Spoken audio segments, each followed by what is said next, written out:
Thank you. Now the sound is on. I got to get in the habit of making sure that I do that. In fact, you can hear me in the background as I talk to us. I got to get in the habit of making sure that. Okay, where is that coming from? Right there.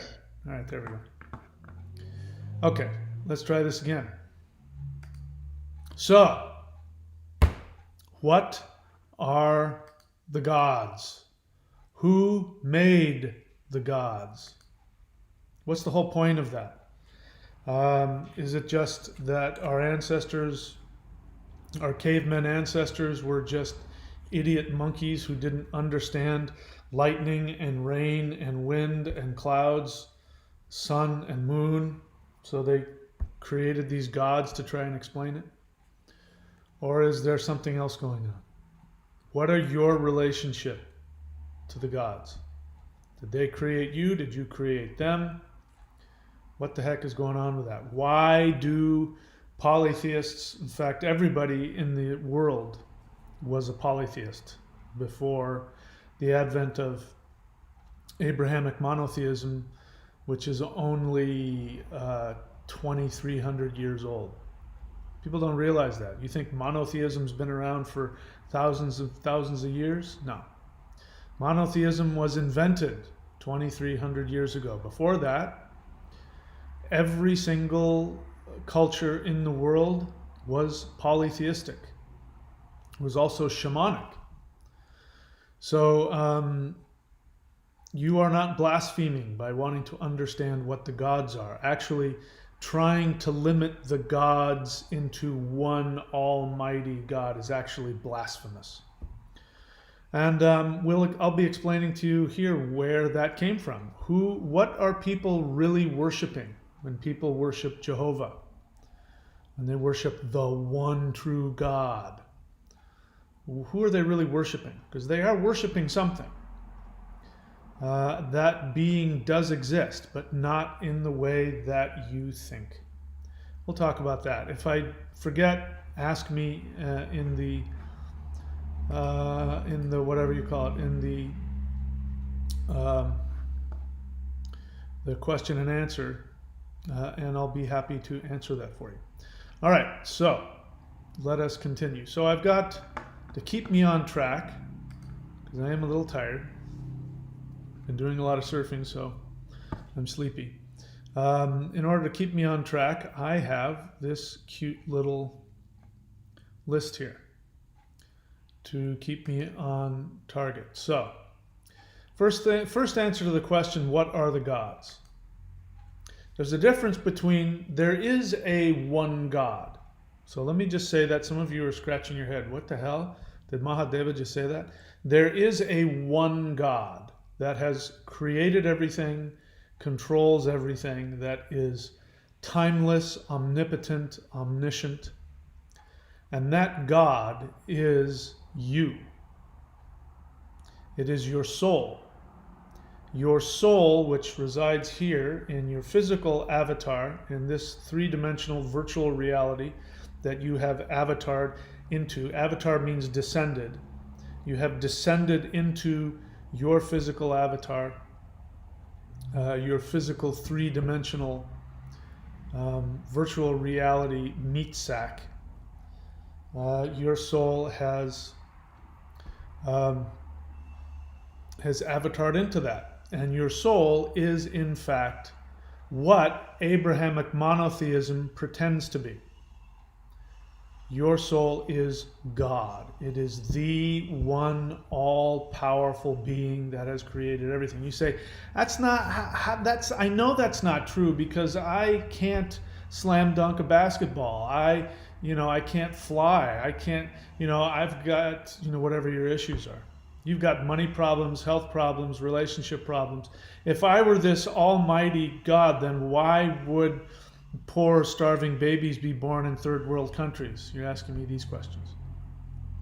Well, that's because in order for, imagine if you're all omniscient, all powerful, you're multidimensional, you're not stuck in time, you're timeless. How are you going to have fun in a video game if you know how to get out of it. If you know how to instantly get out of it, it would be boring. You know, how many video games do you end up playing day after day that you have already known all the, you know, I've got a video game that I played back in the 90s, which I got again, which was Super Punch-Out. I had a lot of fun. So it was really fun playing it again 30 years later and learning, you know, remembering. And then, of course, once I mastered it, it was boring. So your soul doesn't want to be bored. Your soul needs to come here and pretend that it's forgotten everything.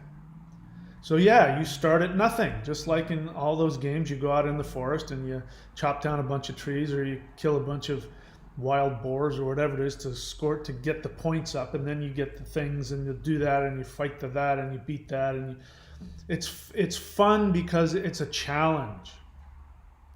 So let's get that question out of the way. How is it that I can be God and yet I feel so powerless? That's why.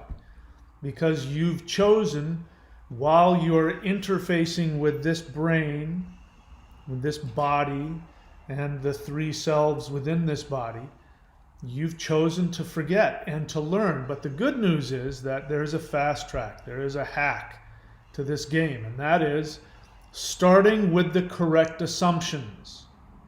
The first assumption is that you are God. What are assumptions? Assumptions are base beliefs. I have an assumption that by sitting in this chair will prevent me from falling through the ground into the center of the earth. That this chair will act as a shield between me and the force of gravity. And it works. So that's a correct assumption. I also have an assumption that if I step off the edge of a cliff, I am going to fall, most likely to my imminent death. That assumption has served me because I've heard stories of people and I've watched people, you know, base jumpers and things like that. When people step off cliffs, gravity starts pulling them very rapidly to the ground. So those are correct assumptions. Incorrect assumptions are the ones that you come here to overcome, which religion shoves down your throat, which is that you are tiny and everything else is big, that you are a victim to all of these outside laws and circumstances. You know, I have to say before we go any further, and this is very serious, we are in a very, very serious time. And the human race is at a crossroads.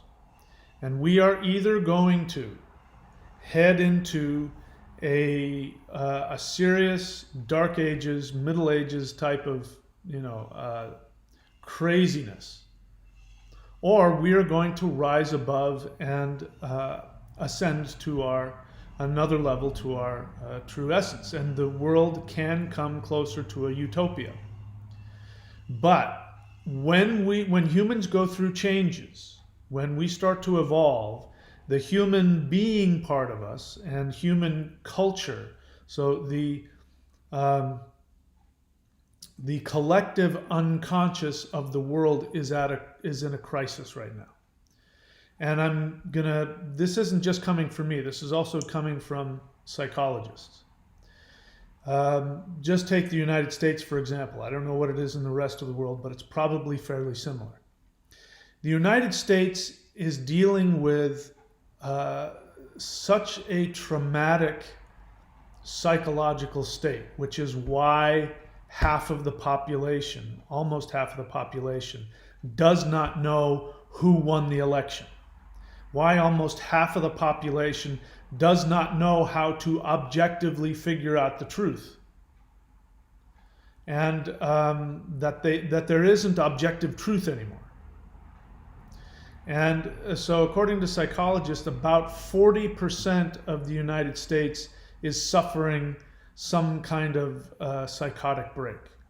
That they are or they're on the verge of having a mental disorder, a personality disorder. And their inability to understand from their own power base within themselves what the truth is. That is a very serious and very dangerous place to be. And I'm here to tell you that the United States, if it doesn't pull up its pants and start figuring out and start acting, from within itself, and start learning how to think critically and thinking like adults instead of angry little children, the United States is done for. We will watch the fall of Rome. And that's just, all you have to do is just watch what's happening politically. I'm not going to right now, pick a side one way or another, but the way to overcome that is to understand what we're talking about today. So this isn't just some, I'm not just here to give you some cute information about where the gods came from. This is important information, and if we as a society on an unconscious level don't shift, we may watch, all of the, Mad Max kinds of stuff might start happening. Now, the good news is you don't have to worry about it. If you're following what I teach, you will not have to worry about what happens externally. You don't have to try and figure anything out. You just have to follow your soul, which, as we said here in number 1, where did that list go?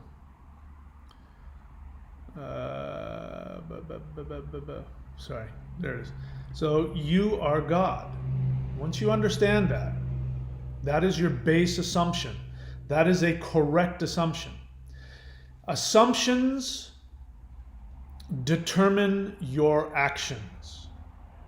I should have written this down. Number 1, assumptions determine your actions.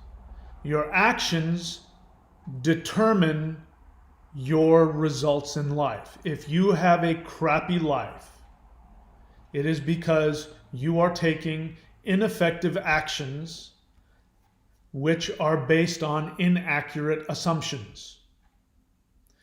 An inaccurate assumption is what Abrahamic religion teaches, which is that there is this one almighty God that created you, and if you do not do exactly what that almighty God wants, you are screwed. You are going to hell. You are going to be cursed.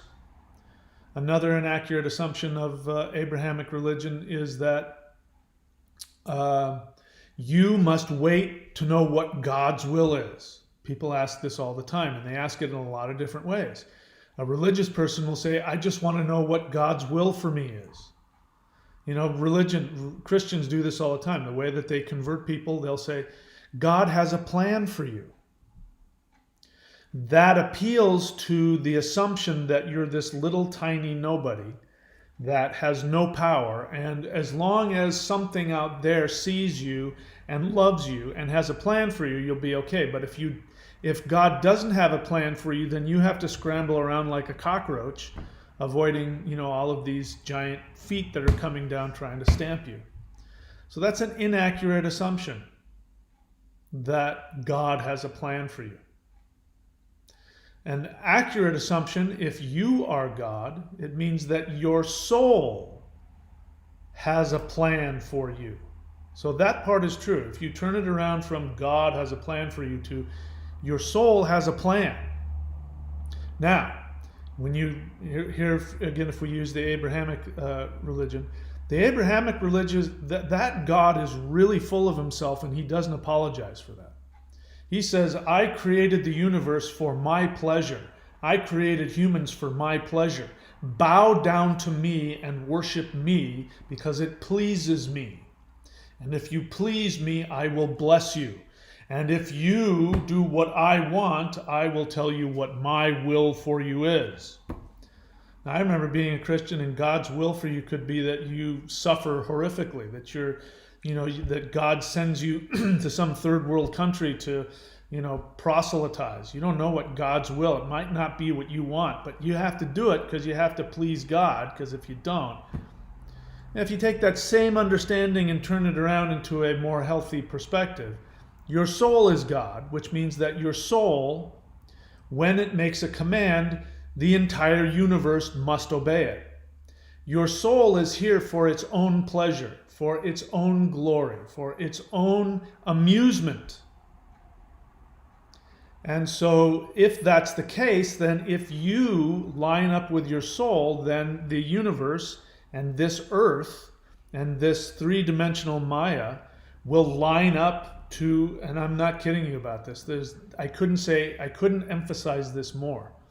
Everything will line up to give you your deepest, most unbelievable desires.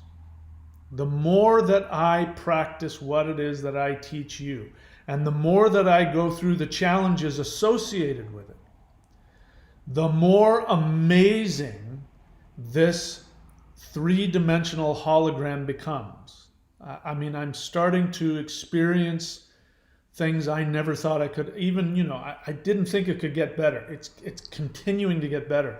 And I'm telling you, you can have everything. Everything. And when I say everything, not everything that just what you think you want.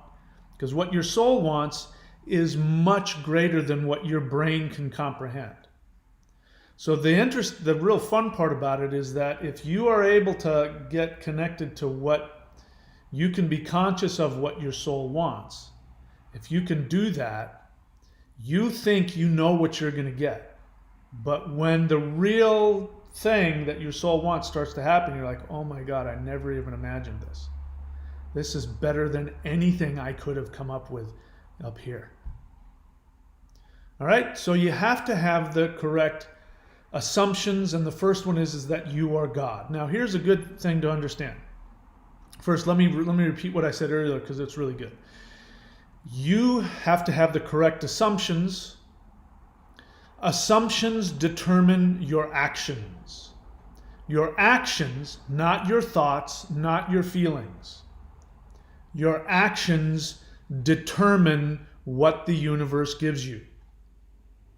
So everything you have in your life is a result of an action. A belief is an action, not a feeling. Feelings are not actions. Thoughts are not actions. People say, my thoughts create the universe. No, they don't. My feelings attract. No, your feelings are just reactions. Your thoughts are reactions. Your thoughts come from your unconscious assumptions. You have these unconscious assumptions, which is your programming. You walk through this three-dimensional reality, and things happen to you, which stimulates a reaction in your unconscious, which pops up in your head as a thought. Now, your intellect, in order for you to survive and not go crazy, tells you that you came up with that thought.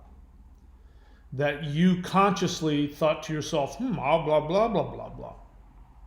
But that's not what happened. Your thought came out of your unconscious mind, which you are not conscious of. That's why it's called the unconscious. But even that thought, no matter how horrible, let's say you're plagued by horrible, fearful thoughts. So what? Just don't take action on them. Take action on what you know to be constructive and true. This is called consciousness. This is called maturity. That's all it is. So stop trying to take the blue pill or the red pill or whatever pill to make you have the perfect thoughts all the time, because that's not important. It's just a computer. That's all this thing is a computer. And you have to operate from here, not from here. This is a tool to figure out which side of the street to drive on. How much is 10, and 10 plus 20 is 30, so I need $30 to buy this. That's what this is for. That's all it is. It's just a computer to help you navigate three-dimensional reality. In order for it to function, it needs to think it's in control. So it thinks you think you're coming up with all these thoughts. You're not. So assumptions will, if you have correct assumptions, you will be able to accomplish your goal to be God in this three-dimensional virtual game. Assumptions determine your actions. Your actions determine what you get out of life. If you are unhappy, it is a result of actions that you have taken, which include your beliefs, the things you choose to believe. Because what you choose to believe determines your actions. For example, if you go to a Tony Robbins seminar, they're going to have this pseudo firewalk thing, which is really not that big of a deal. I've never done it, so maybe I'm wrong. But from what I understand, it's not that big of a deal. But it looks and sounds like a big deal.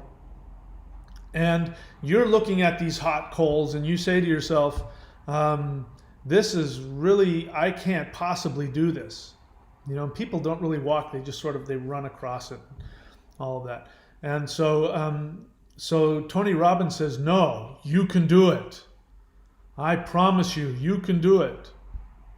And so you choose to believe what Tony Robbins tells you, and so then you take action you wouldn't normally take.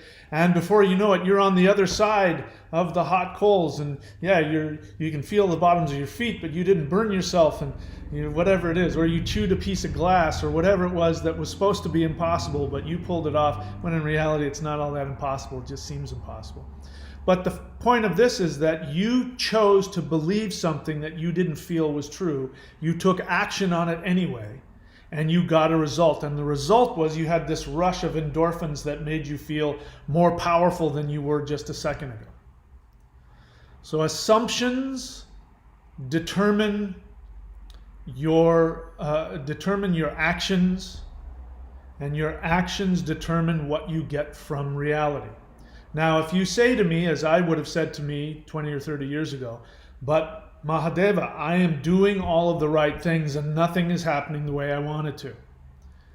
Well, that's because on an unconscious level, you're sabotaging yourself. You are taking actions that you aren't consciously aware of, where you're sabotaging things, and so the universe is responding negatively, or it's not responding to what you're doing. All right. So let's go back to the list so I can stay on topic, because as you can see, I tend to go off on tangents. You created the gods. Somebody somebody left a comment, and as you know, I love comments on the channel. I was gonna go look for it, but I remembered I don't have to go looking for it. So somebody on the channel said, I don't remember which video it was. Somebody on the channel said that they believe that we, us humans, are the thought forms of the gods. That sounds really great. That sounds really enlightened. That sounds really advanced. And it's a really interesting thought, except that it's operating from an incorrect assumption. It's an incorrect assumption that is taught in a lot of, even in polytheist mythologies, but it's really taught in monotheism. Monotheism says that God created you. I'm telling you that you created the gods, and you created the God. You created Jehovah as well. All of the gods, including Jehovah, are aspects of us. We'll get into that. So this person said, I believe that we are the thought forms of the gods. And I responded, I'm getting better. I've got ways to go, but I'm learning to be a little more diplomatic when I correct somebody. So I responded and I said, I agree with you, except I see it opposite. The gods are our thought forms. We worship the gods to empower ourselves. Now that is blasphemous. If you're a monotheist, that's outright blasphemy. So, but I can tell you from personal experience, which is the most powerful thing I have, which is my personal experience, that if you adopt this assumption that you are God and all of the gods, including Jehovah, are your thought forms. You created them. They exist. They exist out there and they do all the things that we think that they do. They have power in this three-dimensional virtual reality. So that is accurate. Your observation that you are this tiny little human on this tiny planet in this enormous universe, that is accurate. But that's only because you've chosen, like to put yourself in the shrink ray machine and shrink yourself down to this size. But imagine all of infinity condensed into this tiny little beam of light, which is in your heart center, which we talk about a lot here. If you want to really understand that, you can go to the 90-day challenge. You can go to Maushan. All of these, by the way, all these links are here for you. So stop right now if you're watching it. Stop the video. Go click all the links so that you know where to go. And so you understand where all the resources are. Please don't ask me questions about stuff if you haven't bothered to research. Two most important things in life: pay attention and put effort. These links are here for you to do something about. So do something with them so you have an understanding of how to get the most out of what I'm doing here on this channel. All right, so now I've successfully confused myself. Where are we at? Let's go back to the list. You created the gods. 3, the gods wish they were human. This is how powerful you are as a human. This is the opportunity of being human. Every single one of you listening to me who wants to escape reincarnation, who wants to escape the matrix, you have completely missed the point. You are sitting in a Maserati trying to figure out how to get out of the car and walk 10 miles to the 7-Eleven. You're in a Maserati. You have this three-dimensional reality is an opportunity for you to achieve things that the gods themselves can't do. The power that is available to you just because you were born human is beyond your comprehension. Wanting to not be human, the rest of the beings of the universe, the angels, the ancestors, the spirits, the gods, when you sit around talking about how you need to leave this horrible place, they go, "Oh, I'll take your place." You say, "You don't understand. You think you've got a problem. You've got this disease. You've got this problem. You live in a third world country." They're like, "No, I know. I read the spoiler. I know the end of the story. I'll do it. You want to trade places? I'll be happy to start out that way because they'll rule the universe. If you understand what's going on here, you can rule the universe. Problem is you've forgotten. The way the game is built, it's built to be challenging so that when you try and become your true God essence, you're going to run into some challenges. Most people give up. If you don't give up, I'm here to tell you that the benefits are unbelievable. Absolutely beyond comprehension. All right, so the gods wish they were you. They wish they could be human. So if you, again, adopt the right assumptions, which is that this is being human is the most powerful opportunity you can have. People talk about wanting to escape the matrix, and they'll say that they hate this, and I'm not judging them for that because I've gone through my own personal, I wouldn't wish my first 30 years on anybody. But people say, I want out of this matrix, that it's painful and it's boring and this place is evil and all of that. That assumption is what gets you what you've gotten. I know what it feels like. I forgot what I was going to say. Something along the lines of, if you can change your assumption and take action based on assumption, even an assumption that you don't believe. This is the great part about it. Unlike Christianity, where you have to believe in order to be saved, you don't have to believe a word I'm saying. Just follow my directions. You can be as screwed up and in the deepest amount of pain you can possibly imagine, and if you just take the actions, you'll watch. This three-dimensional reality will start to shift. What I was going to say earlier, now I remember, is that even if you're able to escape this matrix because you think you're in pain and this place is causing your pain, and you think, which is an incorrect assumption, that if you escaped this three-dimensional reality, then the pain would stop. But since you're God, you also are creating all of your pain. You must take full responsibility for everything that you have in your life, even if you don't have any idea how you created it. It's not your fault you were born into a dysfunctional, abusive family, right? On paper, you don't have any responsibility for what mom and dad did to you or what life did to you. But you have to take full responsibility. You have to say, I don't know how I did this, but I made this. The good news is if you made it, you can unmake it. And so the gods wish that they had your problems. That was one of the last things my soulmate, at least one of them, before she passed away, she was ill. And I went to go visit her, and she asked me what was going on with my day, and I did what we all did, and I talked about this, and I complained about this and that. And she looked at me without any judgment. She said, I wish I had your problems.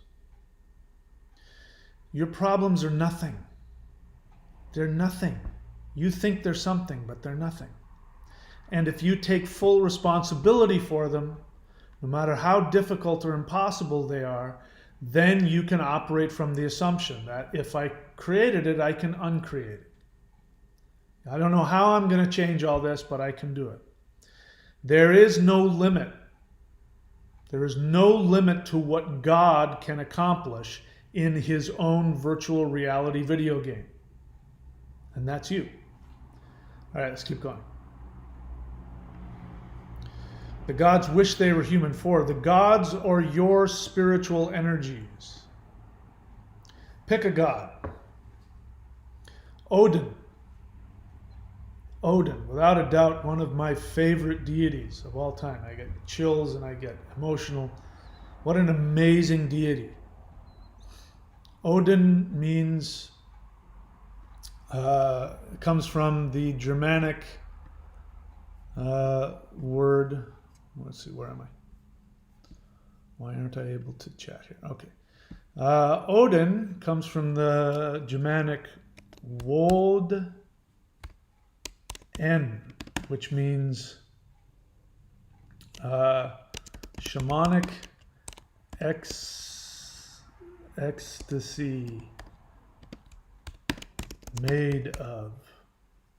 So Woden is he who consists of shamanic ecstasy. Woden. So Woden, yes, the old, the Proto-Germanic is Wodanage. So Woden, like the word golden, the word wooden. Golden means made of gold, consisting of gold. Wooden, you have a wooden door. It means that the door is made of wood. Woden means he who is made of wood. And this is literally where we get the word wool from. It's where it came from. It's the shamanic ecstasy of, this is blowing my mind. Your tiny three-dimensional intellect can't comprehend the vastness of it. And you go, whoa. And so the being that's made of that is Woden. He represents your ability to transcend your three-dimensional intellect and interface directly with the infinite. That's who Woden is. When you worship Woden, you are empowering that within yourself. The ability to transcend the three-dimensional limitations of your intellect. Shiva and Woden have the same name. It's the same deity, which is Ugra, terrible, in Sanskrit, and Ug, which is originally was where we get the word ugly from, but it also means terrible. And that feeling of terrible is the fear that your limited human intellect, your human avatar body, mind, it's afraid of dying. So when it sees the infinite in all of its true glory, it's frightening to the human mind, so the human mind is terrified by it. Woden is terrifying to the human mind because he'll blow your mind wide open. You have to let go of what you think is protecting you. The intellect is here to, like I said, help you know which side of the street to drive on. It thinks it's God. It thinks it knows what it's talking about, but it doesn't have a clue what the hell's going on. So when true multidimensional reality confronts the three-dimensional ego intellect, it breaks down, it dies. This is frightening. So this is why Odin and Shiva are frightening, because when you see them in their essence, your limitations are destroyed. You die. But that is only an aspect of you. That's you. When you worship Woden, you are worshiping that capacity within yourself. So we created Woden. Woden is the thought forms of our spirit. They're guideposts. When we're in our three-dimensional human world, in this three-dimensional universe, they are guideposts for us to help us go to our truest essence and master the game, not escape the game. You transcend the game so you can stay and win it. This is what Kundalini is about. One of the biggest misconceptions about Kundalini is that Kundalini will help you escape three-dimensional reality. It's not. Kundalini will help ground you in three-dimensional reality while your spirit soars beyond. When you die, your Kundalini will die with you here. Your spirit goes on, your Kundalini dies, your three-dimensional intellect dies. Your karma dies unless you haven't accomplished what you wanted. Your reputation, your personality, all these things die when you die. Your soul goes on. All right, let's keep going. So the gods are your spiritual energies. The first 5 over here on the left side. You worship the gods to enhance your strengths. So this is what we were just talking about earlier. You worship Woden. If you are stymied by three-dimensional reality and you don't understand the connection, how does this all work? You can worship Woden, the god of shamanic ecstasy. You can worship Shiva, same deity. You can worship that essence to go beyond your limitations while still in your three-dimensional body. You have this ability. You don't feel like you have this ability because this is part of the game. You've identified with your meatbag avatar. Your meatbag avatar can't figure out, this brain is going to die, these eyes will stop seeing at some point. You know, everything in this body that I'm in, my meatbag avatar will rot at some point. So you will die. You've identified with it. This is very challenging and frightening and painful. So you worship Woden to go beyond your limitations. You worship Shiva to go beyond your limitations, to go to that which is unknowable. So the gods are your spiritual energies, number 4. Number 5, you worship the gods to enhance your strengths. Now, in your three-dimensional meat bag, which you've chosen, in order for, it's like any other video game, right? World of Warcraft. I've never played it, but based on watching South Park, I think I have an understanding how it works. You can be a shaman, you can be an elf, you can be a warrior, you can be a wizard. All of these different avatars have their own strengths, but they also have weaknesses. That's why that you get a group together so that you can somebody else's strengths overcome your weaknesses, etc. So you come to realize what your weaknesses are. If you want to overcome those weaknesses, you worship the deity that will empower you to understand or overcome those things. So a lot of people get bent out of shape over Saturn, the planet Saturn. People will tell you that Saturn is Satan, and they make superficial word associations which really aren't. There's nothing linguistic about those two words. Satan and Saturn are not linguistically connected whatsoever, but they sound alike. And if you don't know anything about linguistics, you'll say, yeah, Saturn is Satan. Saturn is limitation. Saturn is time, which means age, which is associated with death. Saturn is karma. Saturn is discipline, punishment. If you've gone against your own nature, you will create a punishment that you yourself will mete out through your own Saturn powers that you have. You can't avoid this. It's built into the game. So if Saturn is a challenge in your astrological chart, if you want to learn more about that, you can go to either courses.thunderwizard.com to get a reading from me or from one of my apprentices, or you can go to astrology.thunderwizard.com, get a reading. All right, so if you're having problems with these things, then there's probably something in your chart that says that there's a challenge in there. And if Saturn is in a challenging position, then you're going to have some difficulty. So in terms of me, for example, thankfully now I'm 57 years old, but in my chart, Saturn is in the 6th house in Capricorn, being aspected by Mars in the 3rd house. So Mars is looking directly at Saturn, and Saturn is sitting in the 6th house in Capricorn, its own sign of hard work.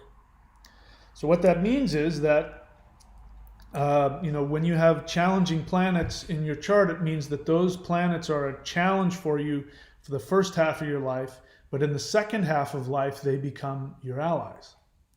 So with Saturn in the 6th house, it means, anybody who has this, it means you're going to be bullied as a kid. I was bullied. I was bullied by my older brother. I was the shortest kid in school. I got picked on. I got beat up by everybody. I mean, it was just no fun. Being a little kid for me was no fun at all. And I had to work my ass off to get anything going in life. So the first half of my life, Saturn was not working well for me. Now, had I known, I would have told myself, worship Mars, because Mars is in your 3rd house aspecting.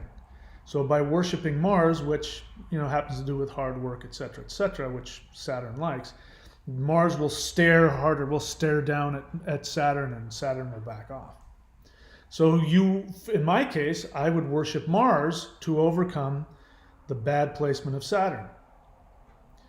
But now that I'm 57, 35 is the cutoff point. If you're under the age of 35, you're not even an adult yet. According to Vedic astrology, you're still a kid. You don't become an adult till you're 35. It's only after 35 that you start to figure out who you are and what you want.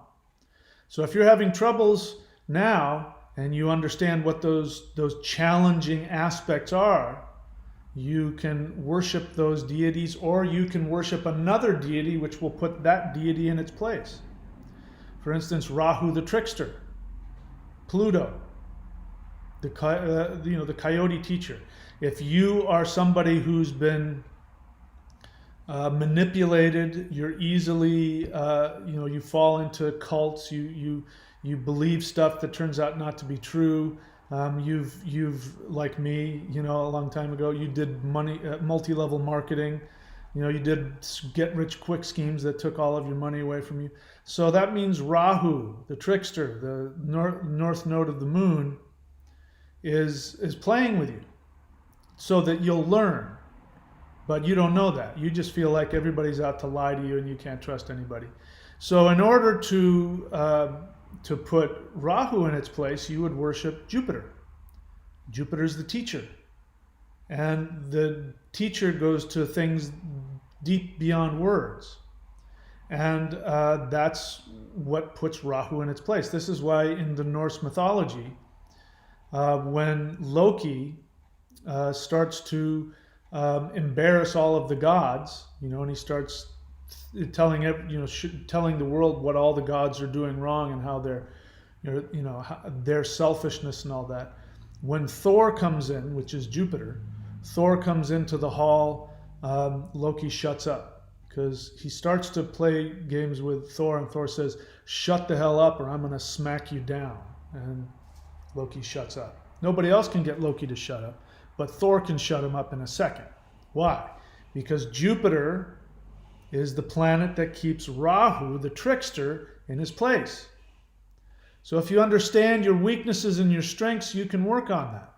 So you can worship a deity that puts your challenges in its place, or you can appease those things.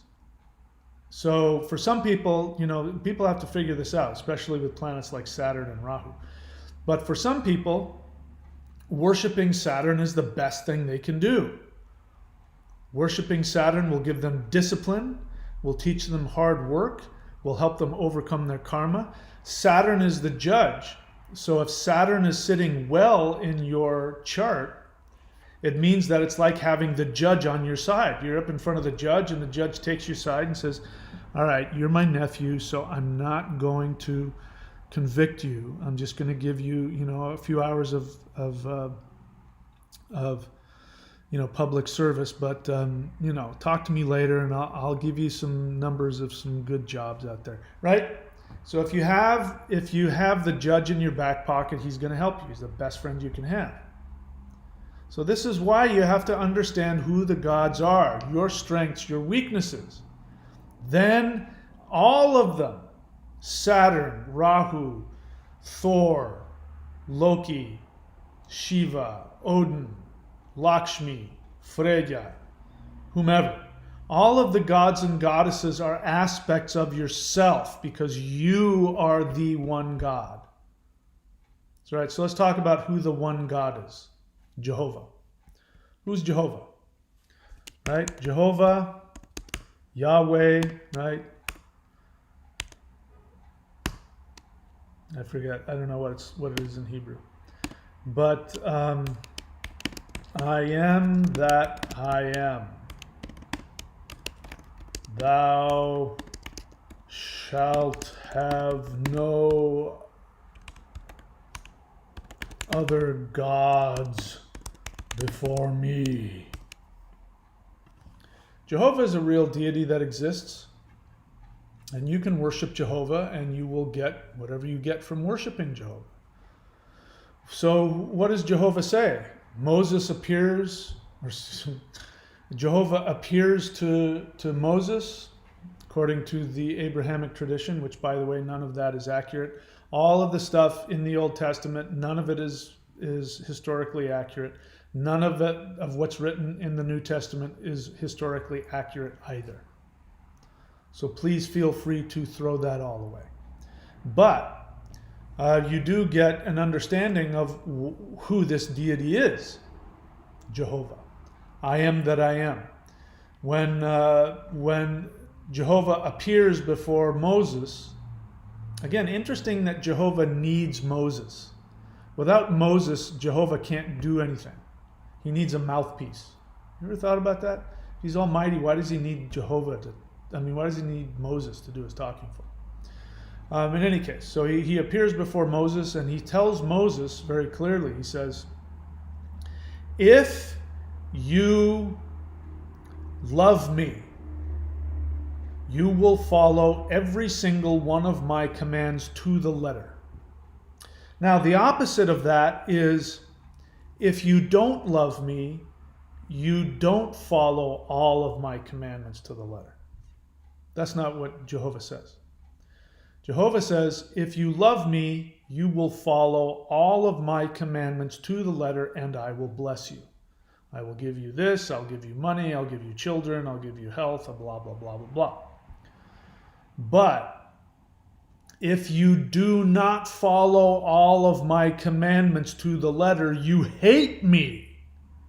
And if you hate me, I am going to curse you with boils and misery and bleh, and there's no middle ground with this guy. So the thing that he wants is he wants absolute, complete, total, unquestioning obedience. You cannot have any thoughts of your own. You cannot have any of your own opinions. In fact, you will be punished just for your thoughts and your feelings. If you lust after your neighbor's wife, you are worthy of destruction. How many of you listening to me can control those impulses? I can't. I see a good-looking woman. My very active libido wants to do things to that woman's body.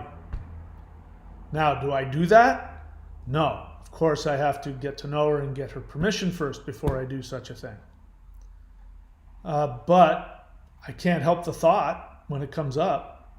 You have your own thoughts. I don't see anything wrong with that thought, but there are some thoughts that come up that are pretty awful. You want to put your fist through somebody's face. You want to go steal somebody's car. I mean, those things, there's nothing okay about those thoughts or those actions, but you have them.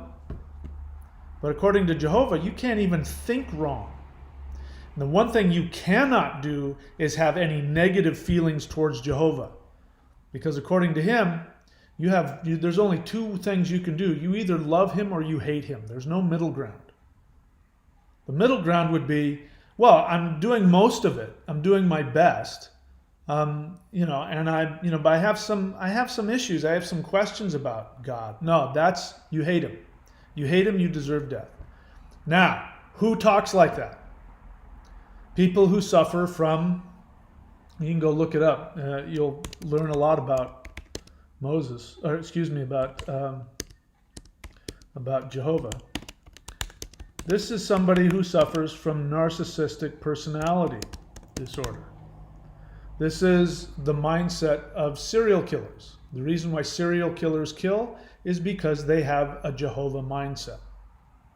You either love him and you unquestioningly obey them, and every thought and feeling you have towards them is positive. If you have just one negative or even neutral feeling towards them, you hate them and you must be eliminated. This is Jehovah. So that means that people who worship Jehovah are worshiping their own narcissism. We all have it. We all have narcissism. So every one of the deities out there has an equivalent within you. That is why, on the one hand, God is perfect and can make no mistakes, and yet what happened? He created human beings, and human beings are flawed. He had to wipe them out with the flood. He still can't get it right, so he has to put a bunch of them in hell, even though they're made in his image. So he's obviously got some serious problems. Why would you want to worship that guy? I don't want that. What an utter failure. He creates this world. He makes man in his own image, and what does man do? Man ends up screwing up. He's so much so he has to destroy them. He hates his own image. According to him, man is made in God's image, Jehovah's image. He hates his own image so much that he cannot even look at his own creation. He's continuously making people all the time. All these people keep getting born. But he hates them so much that he has to then take his own son, who is perfect, who loves him perfectly, and he must ritualistically slaughter and murder him. He must pour all of his rage, his narcissistic, childish rage, onto his own perfect son, and then uses his beat-up, tortured, perfect son as the image and say, okay, worship my son. And, if you worship my son, I'll forgive you. He guilts you into it. Jesus is sitting there all disfigured, with the crown of thorns and the thing, and he's emaciated, and he says, yeah, worship me, I'll save you. This is your narcissism and your victim mentality. You guys know how I feel about victim mentality. Jesus is your victim mentality. Victim mentality and narcissism go together. You can't have one without the other, because the internal experience of the narcissist is that they have no power. They are the ultimate victim. So they hate themselves for it. So that's why Jehovah must torture and kill his own perfect son, and then uses that to guilt you into worshiping him. What a pussy. Seriously, what a pussy. That's the only way he can get people to worship him? What a pussy. All right, enough of that. So moving on. Where was I? Where am I? What am I doing? What's going on here? You worship the gods to enhance your own strengths. All right, so on the right side, we have things you can do. So the first thing is find out what your powers are. The easiest way I know how to do that is to get a Vedic astrological reading.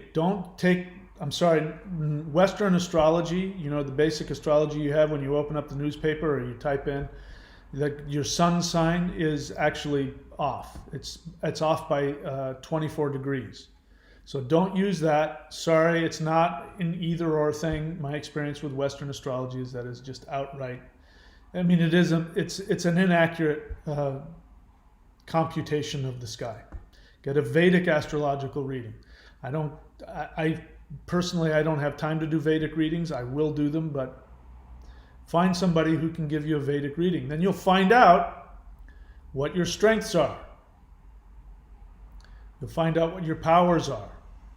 And you can boost those powers to help you get through life. Especially, the most important thing that I've found to have a successful life is to find out what your Aruta Lagna is, which means your reflection.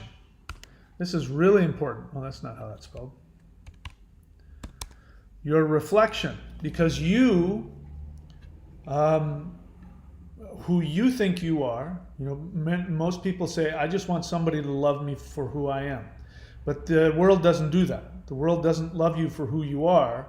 Your mother will love you for who you are if she's healthy. But the rest of the world is going to love you based on your reflection, which may be completely different from your experience of yourself. My Aruda is I am the spiritual warrior. I am the warrior of balance. So as long as I do things like lift weights and speak the truth and call God a pussy, as long as I do things like that, I'm following through with my warrior nature.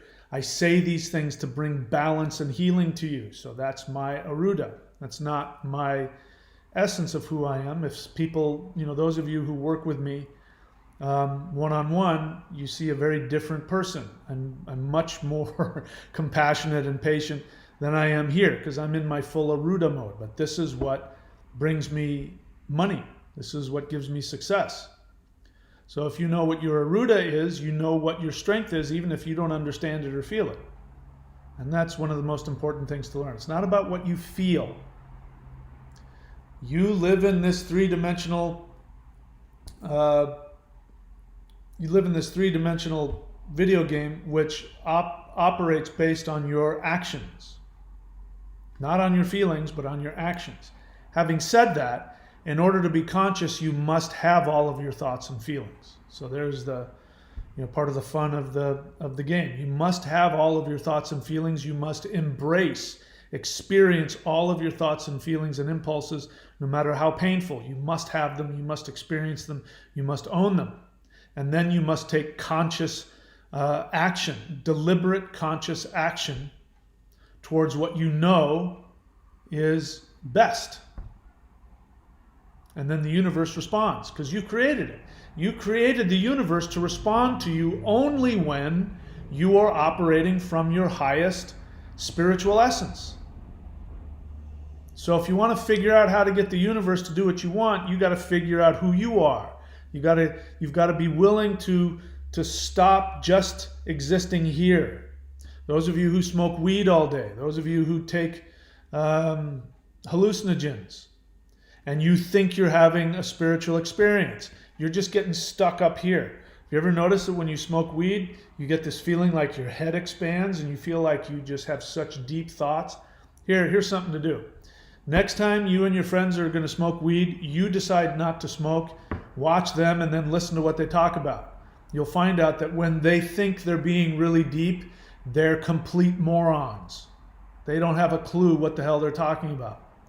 Hey man, I just realized that there's a whole universe in my thumbnail, man. And oh my God, maybe there's like a planet Earth in my thumbnail. Maybe there's like some dude on that planet in my thumbnail, and he just is smoking weed right now, and he's looking at his thumbnail, and oh my God, dude, that's so deep. No, it's not. It's moronic. Because you're stuck up here. This takes you out of your feelings. You have to be in all of your feelings, all of your thoughts and impulses. You must feel them 100%. You must be fully conscious of all of your unconscious agendas, which are based on your feelings and your assumptions. You must learn who you truly are at the deepest level so that then you can take constructive action. What else? So find out your powers. Pick the right gods to worship. Pick the gods that will allow you to get the most out of your creation, your limitation. You've created a limitation within your avatar. You've chosen to be the shaman or the warrior or the goddess or the whatever. You've chosen to be something. They all have their strengths and their weaknesses. Find out what yours are. Then you'll know what you need to strengthen and what acts you can take which will work for you. If you don't know, then you're clueless walking around without a map. All right, number 3, you have to reprogram your human story. Your human story it's a backstory. You know, if you're an actor, I was an actor for years. When you get a character, you get a script, you read the script, you find out who it is, and then you do investigative work. So what I used to do is I would take my script and I would, of course, I'd look at all my lines, blah, blah, blah. I'd read the whole play so that I could understand it objectively. Then I would go and I would look through the script, even where things were my scene I wasn't in. And if any of the characters talked about my character, so-and-so's a jerk or something like that, so whatever, I would write all those things down. Because those people are telling me their experience of my character, which is going to tell me things about my character's backstory. Now, when you go and watch a movie and the person is a bad actor, it's because they don't, number one, they don't relate to the character. They're judging the character, and so they're playing a caricature of the character, which you go, I don't believe that guy. He's a bad actor. It also means they don't understand the story. Because the story will tell you what the character tells themselves. I'm this, I do that, I believe this, I'm good at this, I'm bad at that. You find out what the story is, and then when you're playing any moment, whether it's picking up a coffee cup or whether it's having the big speech, you're able to bring that whole essence, the whole backstory of that character into every movement, every gesture, every breath, every word. You do this. Everywhere you go, everything you do is going to tell the whole world what your story is. If your story is that you, let me give you an example. I get bored with people who are victims. I get bored with it. Now, there's a lot of people, a lot of you listening to me now. Part of your backstory is you're woke. You're going to tell us how woke you are. I'm woke. I've been spiritually awakened for years now. I had a Kundalini awakening, and I see the truth of this world. I see the corruption in government. And you're going to want to talk about don't get vaccinated, don't have money, don't have it. You're going to have this whole thing that is your backstory. And you take that with you everywhere you go. And there's, I get bored when the only thing people want to do is they want to talk to me about, their, why they don't believe in this. I mean, it's everything. So, oh my God, can you just be a person for a second? I don't want to, I get that that's important to you, but I just don't, I'm really not interested in defining myself and my connection to you based on that thing that you just can't stop thinking about all the time. It's your story, but the truth is it's all nonsense, all of it. I'm good looking, I'm ugly, I'm strong, I'm weak, I'm happy, I'm smart, I'm stupid, whatever it is, it's all bullshit. It doesn't mean anything. But we need to have it to create an avatar. We have to have the story. So you need to reprogram your story. You have created, unless this is your last life, and you've finally accomplished everything your soul wants to accomplish in human form, and this is your last one, and you're just going to take a last look around, you don't have any attachments, then you'll be this walking saint. There's a guy that sounds like that. He's no longer alive. I forget his name, but he lived in the Himalayan mountains, and he just had, basically was going around in his underwear, and he had a stick, and he lived in a cave. And he said, yeah, I just love being with myself. I just enjoy being me. And that I get joy. When I'm just with myself and connected to everything, I just feel ultimate happiness. I don't care about anything. I don't need a job, blah, blah, blah. People talk about meditation. He goes, oh yeah, I used to meditate. Yeah, you have to meditate in the beginning. But once you figure out that you're everything, you don't need to meditate anymore. I don't do any of that. And he was 90 years old, and he looked like he was 30. And then he suddenly died when he was 95 or something like that. And he looked like he was 30 years old. He had no stress. He had no problems. He didn't own anything. That was his last time around. He was just looking around. Yep, I've done this human thing. It was really fun. But I really just enjoy being with myself. So I'm going to go and I'm going to be, he's off somewhere being a deity or, who knows what he's doing.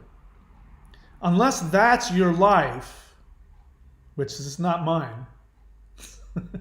So unless you have that, then you please stop watching my channel now. It's a waste of your time. Just go be your thing. Unless that's your life, then you have created challenges to overcome for fun. They don't feel fun to your intellect or to your human psyche. They can be horrifically painful.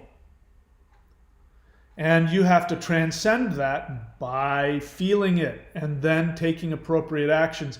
And I have to tell you, overcoming impossible odds is so much fun when it starts to work. I'm having so much fun. I don't want to get into it in this video because I'm still processing it. But the more that I overcome my own internal story, the more that appears in front of me, this world becomes more and more magical. We live in an amazing, the movie Avatar world. We live in this amazing magical world, but you're not going to see that as long as you let your story dictate your life. You have to transcend it. But before you transcend it, you first have to become conscious of it. And then you'll see that, oh, these assumptions that I have, which I've chosen in order to protect myself in this frightening three-dimensional world, those assumptions are actually motivating me to take ineffective actions which bring pain to me. But if I adopt new assumptions like I am God and everything is my projection, and that my soul knows what I want, and if I take the actions of my soul, even if it means my family will leave me, my spouse will leave me, I'll lose my job, I won't have the same friends anymore, I might end up, without anything that I had before, I might be alone and lonely. If I'm willing to do that, to listen to my soul, then this whole new world appears in front of you. And you realize, oh, I wouldn't go back to that. All that stuff I thought I had, I don't want that anymore. That's boring. I mean, I get to surf perfect waves. I get to surf perfect waves in jungle that, I'm walking around this jungle going, where the hell am I? Is this the Amazon? What the heck's going on here? And there's these funky animals that make all kinds of weird noises.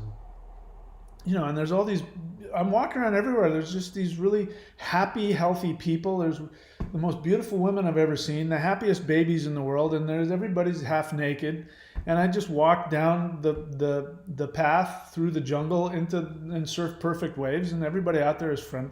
I'm still trying to figure out, when am I going to wake up from this dream? And that's because I'm continuing to let go of my story, and I'm embracing the infinity within, and I'm taking actions based on that, and the universe is continuing to respond in ways far beyond what I could imagine. So you don't even know, those of you who hate this three-dimensional world and you want out, you don't have the clue that right in front of you is this most amazing fantasy world that you could possibly imagine. You don't like where you live? Move. You don't like your job? Quit. You don't like your relationship? I think people should work on their relationships, but be willing to drop whatever it is that's not working for you. You don't need to do anything that doesn't feed you.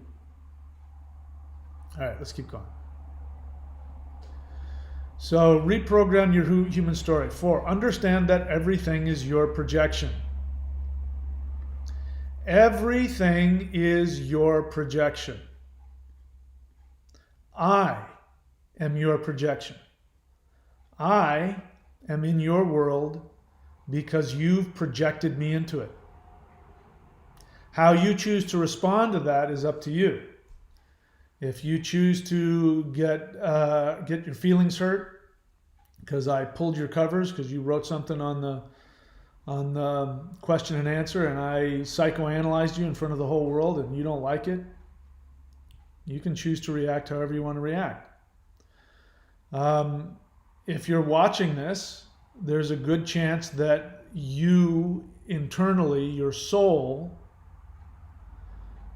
is ready to move to the next level. And so you have projected me into your universe to challenge you to drop your victim mentality, to drop your old story, follow the instructions, and get everything you've ever wanted. You want to become a spirit-fighting sorcerer that has the power to battle demons with your bare hands? You can go right here, nowsean.thunderwizard.com. You want to learn how to be able to manifest your absolute dream life? You can go here to thunderwizard.com, click around for Warrior 90-Day Lightning Qigong, or the Manifestation Mastery course. You'll have access to that. Or if you want to become a master shaman, you can subscribe at that level. You want to experiment with how we interact with each other? You can go to energyhealing.thunderwizard.com. I'll do what I do on my end, and I will project that energy to you. And like some people, you might have a very powerful experience. You'll think I did it, when in reality, you did it through me. You projected me into your world to give you that boost so that you could feel like you had some healing so you could move on with your life. This is all your projection. And if you don't master the projection, you're going to keep coming back. Video games are like that. Back in the day when we had quarters and we put quarters into the video game, right? We'd stick the quarter in and we'd play the guy, and we have 5 guys and 4 and then 3 and then 2, and you're just about to get to the next level where you get a new guy and then you die. And then we'd stamp our feet and we'd cuss and scream, and maybe we'd smack the side of the video game machine and take a deep breath and go, that was fun, man. Give me a quarter. I want to do it again. I'm almost there. That's what's going to happen. You don't get it right in this life, you have a miserable life. You're going to, when you leave your body, you're going to wake up and you're going to go, I almost had it. oh, I keep trying to remind myself about that one thing, and I got to go back. That's what it's going to be like. You don't want to do that? I understand. Stop screwing around. Stop screwing around.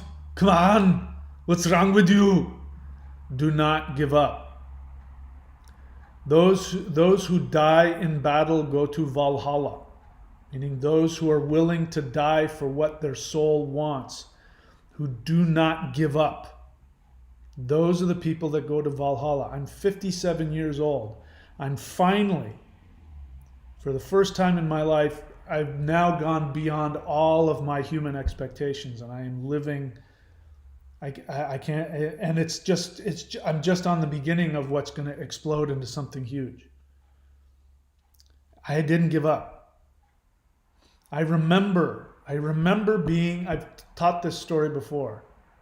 I've told you this story before, but I remember being 18 years old, detoxing off of drugs and alcohol, sitting in my room, second story house, and there's a picture in my head of me jumping out the window head first, not opening the window, but like jumping out head first through the window and smashing on the ground. It wasn't a feeling, it wasn't a thought, it was an impulse, and it was overwhelming.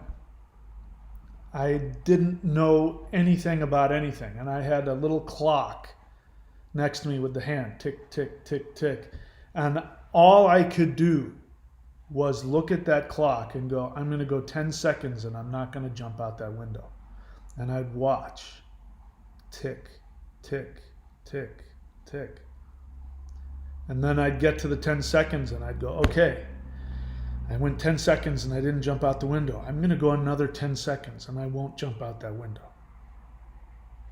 And those 10 seconds would turn into 10 minutes.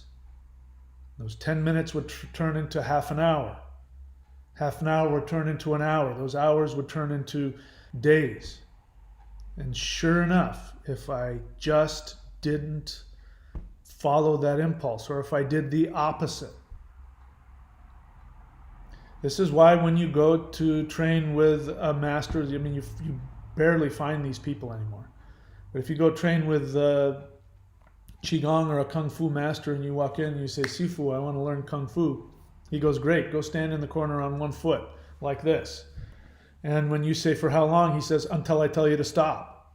And then he leaves and he goes and has lunch and he's gone for an hour. And he knows if you've gotten out. If you've gotten out for just 5 seconds and you stand on two legs and shook things out, and then you hear him coming and you come back in, he walks in, he says, thank you, that's it, please leave. He knows. How does he know? Because he once did it.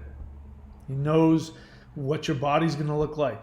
He's going to be able to tell because he knows what it's like to do that. That's why when you write your questions, I know what the hell you're asking. I know what your real desires are. I know what your real unconscious is asking because I've been there. I can see myself in you. You can't bullshit me. That's why I ask you. I want to know why you're asking that question. Why the hell are you asking that? Because that's what's most important to me. I want to know what you really want. And so don't give up. Most people give up. Don't give up. All right, what else? We're almost done here with this, aren't we? God's list. Here we go. So, number 5, which is why you got to do the work.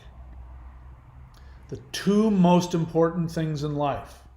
If you don't get anything out of this, the 2 most important things in life is to pay attention and put effort. If you do those 2 things, you can accomplish anything. Pay attention. In order to pay attention, you must believe in yourself. People who don't pay attention are people who don't believe in themselves, or people who are overwhelmed. Like some people, you try and tell them, do this, and they get flustered and they can't do it. And it's really frustrating because you're like, all you have to do is just do this, right? Well, it's challenging because people get so overwhelmed that they can't focus on one thing. They get too overwhelmed. So they can't do what seems to be like really basic stuff. But you have to do this. You want to learn how to surf, you want to learn how to dance, you want to learn how to ride a bike. At some point you have to stop and pay attention to every little detail of what you're doing. Now, what motivates most people is a desire. I really want to know what it's like to stand up on a wave. I really want to know what it's like to ride a bicycle. I really want to have that feeling. So you find a way to focus on it. People who can't do that, they get overwhelmed. It means that there's so much internal negativity going on that they can't stop for 1 second and just believe in themselves long enough to do one thing. Now, that ends up in life, people being a real selfish pain in the ass. You know, the person that took up 2 parking spaces because they just couldn't put the time and effort into finding where the lines were and to have their car go in between the lines, or to maybe to go in and then back up. They can't do that. They're either selfish or there's so much going on I can't be bothered with that right now. Pay attention and put effort. Somebody left a question on the channel and asked me in one of my videos saying, can you tell me what video it is where you talk about transformation? Now, I have no idea what they're talking about. I made that video 9 months ago. I put thousands of hours of video on. I don't remember what I was saying. So I responded and I said, if you don't put a timestamp, how can I possibly know what you're asking me? And their response was to delete the question. If they had put the time into finding in the video where I said whatever it was, because it was important to them, and I want to help them. That's why I'm frustrated, because I want to help you. But what makes you think I know what the hell you're talking about? I can't climb inside your head if I'm talking for 3 hours to know what did I say in that 1 10-second. You have to show me what I said so I know what I said. It was just so frustrating. They couldn't put the time or the effort into getting what they wanted. If you want to get what you want out of life, you got to put time and you got to put attention. Pay attention to what you want and then pay attention to and then put effort. I was just watching a video by Serge Kahili King, and he's got one about paying attention. And I went, that's interesting. But the whole point of that video was he was talking about if you pay attention to what it is you want, you get what you want. And what he's really saying in that is he says, only focus on what you want. Don't focus on what you don't want. Don't, he was talking about a story where the hero in the story, in order to get, whatever the prize was, the girl or something like that, he had to do this impossible task. And, he said, yeah, I can dig a hole and find the water. And the king says, if you don't find the water, I'm going to kill you. He goes, no problem. And he starts digging and digging and digging and digging and digging. And the point of it is, he says, he wasn't thinking about what would happen if I didn't find the water. He was thinking about getting what he wanted. And that's his only focus. And he says, in order to pull that off, you got to pay attention. You got to pay attention to what you want. So I'm saying pay attention to what you want and then put effort. When I tell you that in order to master this matrix, you must first know what your soul wants. Inherent in that is you've got to pay attention. Many people don't know what they want. They know what they think they want, but what they think they want is based on their fears or based on what they think other people want for them. I want to have a giant house and 6 cars and 3, naked porn star wives. Well, that's what you think you want. It sounds like fun. You think if you're a millionaire, you'll be okay, but there are a lot of really sick millionaires that no matter how much money they spend on doctors, they can't get healthy because they don't have the first clue what it is that their soul wants. So they're in constant conflict, which is erupting in physical pain and illnesses. So money isn't going to save you. Now, if you need, like me, according to my understanding, I need money to be able to live where I want to live, to do what I want to do. Then if money is the thing you need to achieve your soul desire, then the universe is more than happy to provide you with all the money you need. But if you think money itself is the goal, that's not what your soul wants. You're going to be bored with that. And your soul never does anything it finds boring. Anyway, I could go on and on about that. So you got to do the work. If you're willing to do the work and you don't give up, you can achieve it. Those who die in battle go to Valhalla. All right, I'm happy to look at questions. Bear in mind, this is a question and answer. That's all I want is your questions or your honest feelings. An honest question or an honest feeling is the only thing I really want here. Otherwise, you run the risk of me psychoanalyzing you, which is okay because then everybody else who had that same thought or that same question gets to learn. Unfortunately, you're the one that ends up being the object lesson, but I'm happy to do it and just letting you know. Bryce Gertson, question. What are your thoughts on people who get runes or symbols like the Valhalla? All right, so one of the things that makes me sigh like that is when you don't ask questions based on what I'm teaching. I'm talking about really important stuff right now. And you're asking me about something I'm not talking about. I will deign to answer your question, however. So what are your thoughts on people who get runes or symbols like the Valknut tattooed on their bodies? If it is not favorable, could you explain why? In all honesty, I don't care. I don't care what people do. I personally don't have any tattoos now because I'm 57. And, what's the point? How many years do I don't know. Maybe I've got another 30 years where I can, walk around with my shirt off and feel like a tough guy. But I wanted to when I was younger.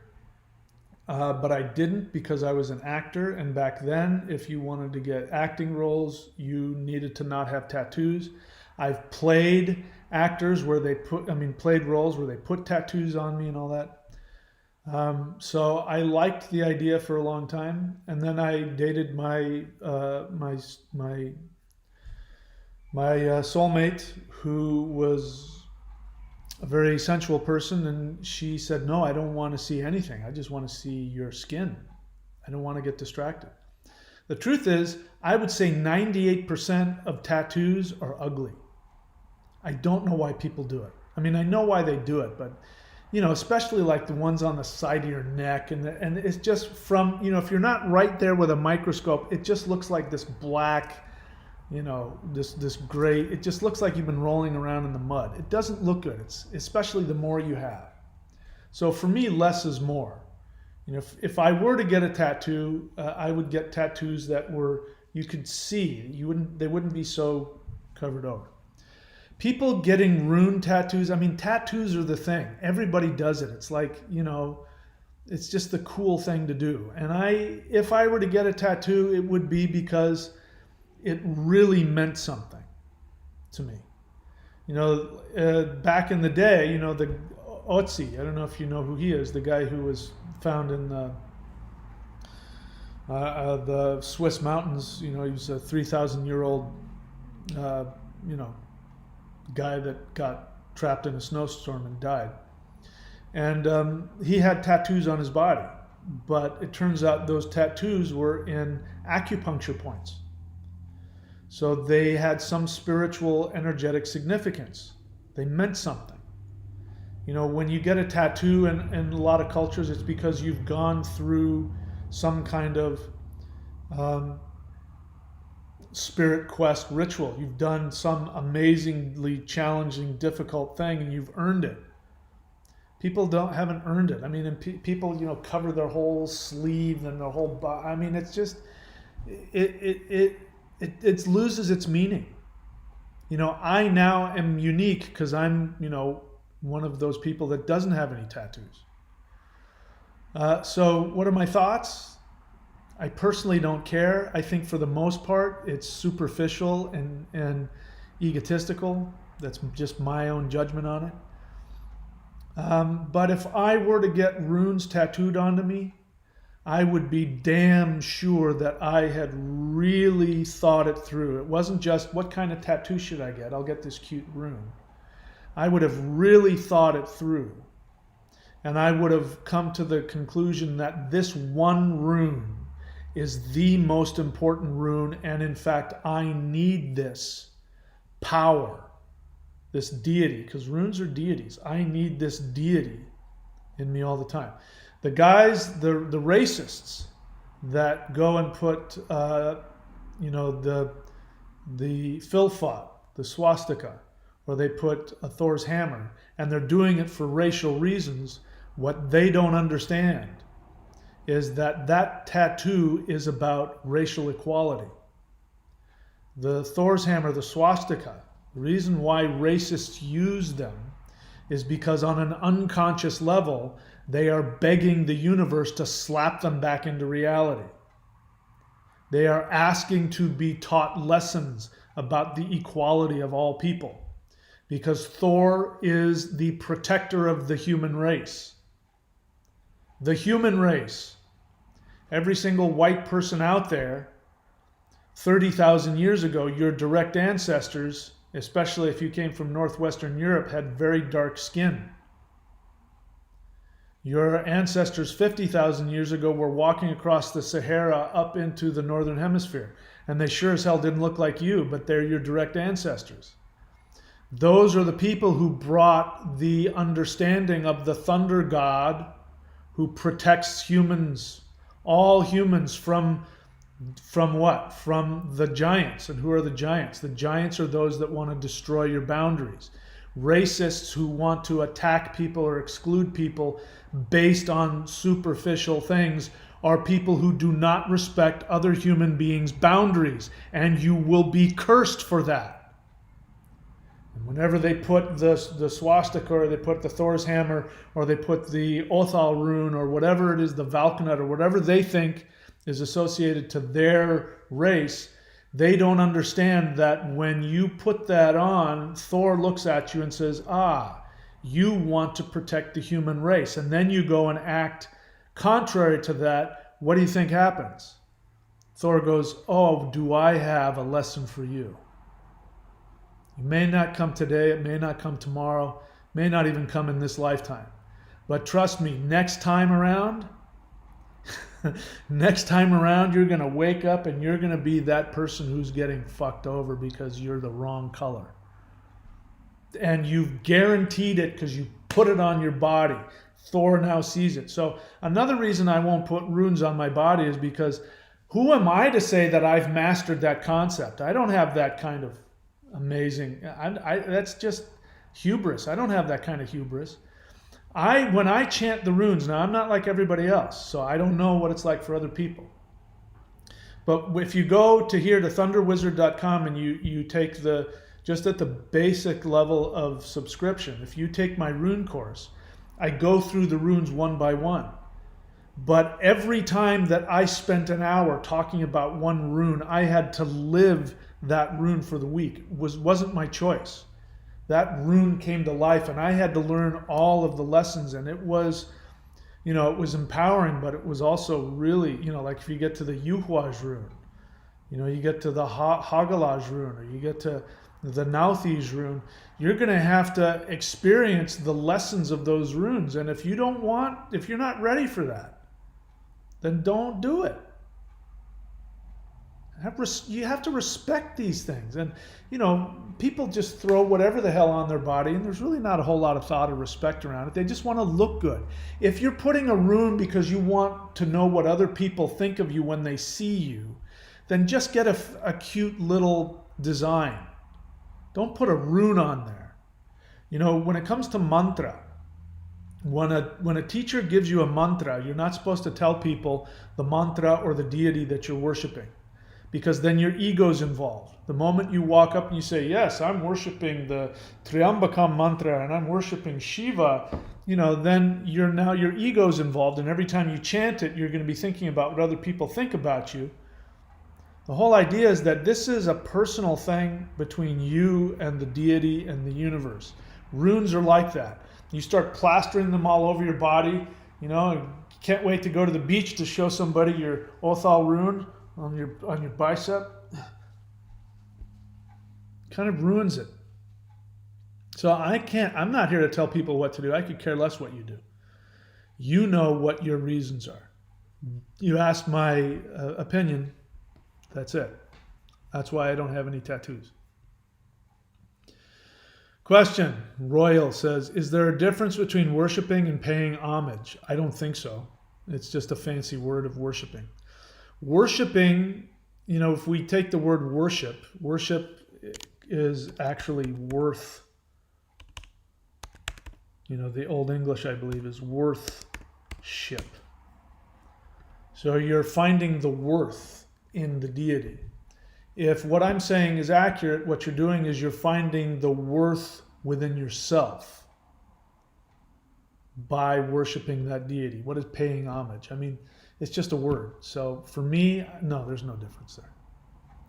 What else?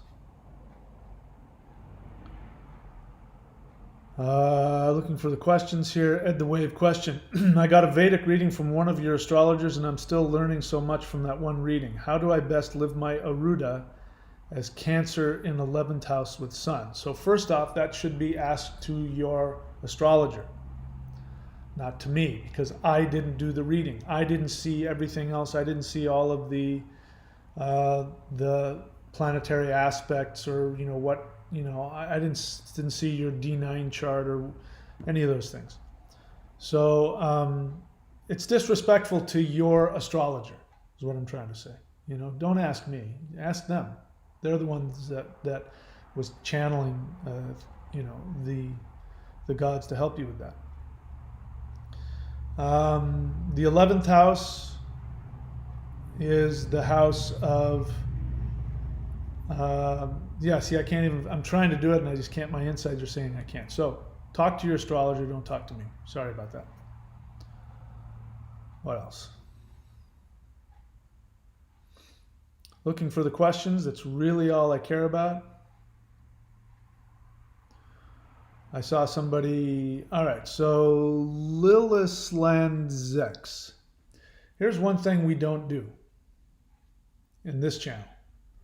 If what you're looking for is, if you're looking for a place to co-sign your victim mentality and your conspiracy theories, you found the wrong spiritual channel. The one thing I'm not going to do is I'm not going to co-sign anybody giving out unverified, potentially destructive information. So I'm going to remove that ridiculous thing that you've just said. You might want to think twice about whether or not this is the right channel for you.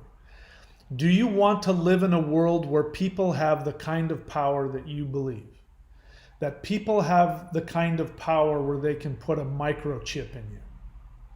Which, by the way, there is no technology in the world that can do that.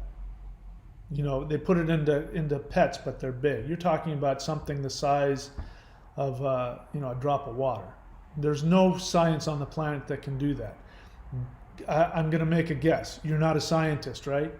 You don't have a degree in science, so you don't have the first fucking clue what is possible and what it's not. You listen to somebody who tapped into your fear and you want to project onto the world this place where people can do things like that to you. If you want to believe that, then you get to enjoy creating that, because everything is your projection. So if you want to believe that and you want to not listen to, do real research, where real research is not watching a bunch of videos on YouTube or, listening to what your best friend said. Real research is taking what somebody says and then researching the opposing opinion, finding out the evidence behind the opposing opinion. Then you come to an objective conclusion. But in order to do that, you have to have no agenda. People who believe in some of these conspiracies have an agenda. And their agenda is they feel powerful when they find scary things that these people are doing this and Bill Gates is doing that. And it actually taps into you justifying how weak you are. There is a payoff to being weak. People don't understand this. Why would I want to be weak? There's a payoff in it. As long as you're a victim, you don't have to do shit. You can sit on your ass and smoke weed all day and complain about what other people are doing to you. And you do that because somebody taught you to do that.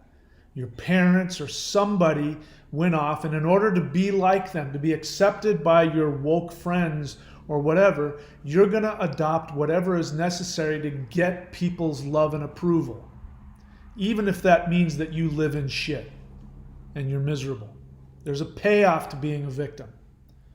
You're really brave, you're going to drop the victim mentality and understand that even if those things exist, because there are conspiracies, it's not that one. And it's not other ones. There are conspiracies out there. But if you follow from your soul and you realize that you're God, none of them can touch you. I came here to Australia almost 2 years ago. A year and 11 months ago. And when I got here, there was no such thing as COVID. My soul, when I was in California, my soul said, you need to get the hell out. And once I started thinking about where to go, somebody said, you need to come here to this specific place in Australia. So I went and visited, and I went, wow, I love it. I packed up everything and moved out here, not knowing what was going to, just on a visitor's visa. And guess what? The whole world locked down. And I've been here where I haven't had to wear a mask. I had to wear a mask 1 or 2 weeks the whole time I was here. And that was just a precaution. Nobody has it here because they've locked down the whole country. That's because my soul is keeping me bulletproof, because I don't buy into any of the fear. If you buy into it, this is the wrong channel for you. I'm here to teach you how to master this universe. It's not cool. I know it's cool and hip. You know, you want to be a QAnon? It's very popular. Go right ahead. You'll have no shortage of people. No shortage of channels that'll tell you how screwed you are and everybody's out to do it to you. You want to learn how to be a god and create your reality? You got to drop that nonsense. All right, what else? What else?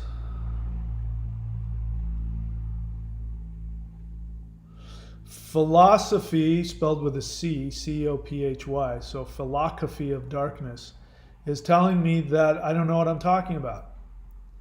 Philosophy of darkness, please, you have my loving invitation to leave. Do not let the door hit your ass on the way out. I would hate to see a bruise on your ass. It's a swinging door. You're welcome to come back whenever you want. But why waste your time, your very valuable time, listening, not only listening to somebody that you don't agree with, but putting the time and effort into telling me how wrong I am. Do something more with your time. So we're not going to deal with that. All right. What else? Did I do that correctly? Did I remove? I'm going to remove that. There we go. All right. So I don't see any more questions here. So normally if there aren't any questions, I have to entertain you or something like that. Whoops. I had the projection thing on this whole time. All right. So let me entertain you for just a brief moment. And if there are no questions after that, I will close up shop for the day.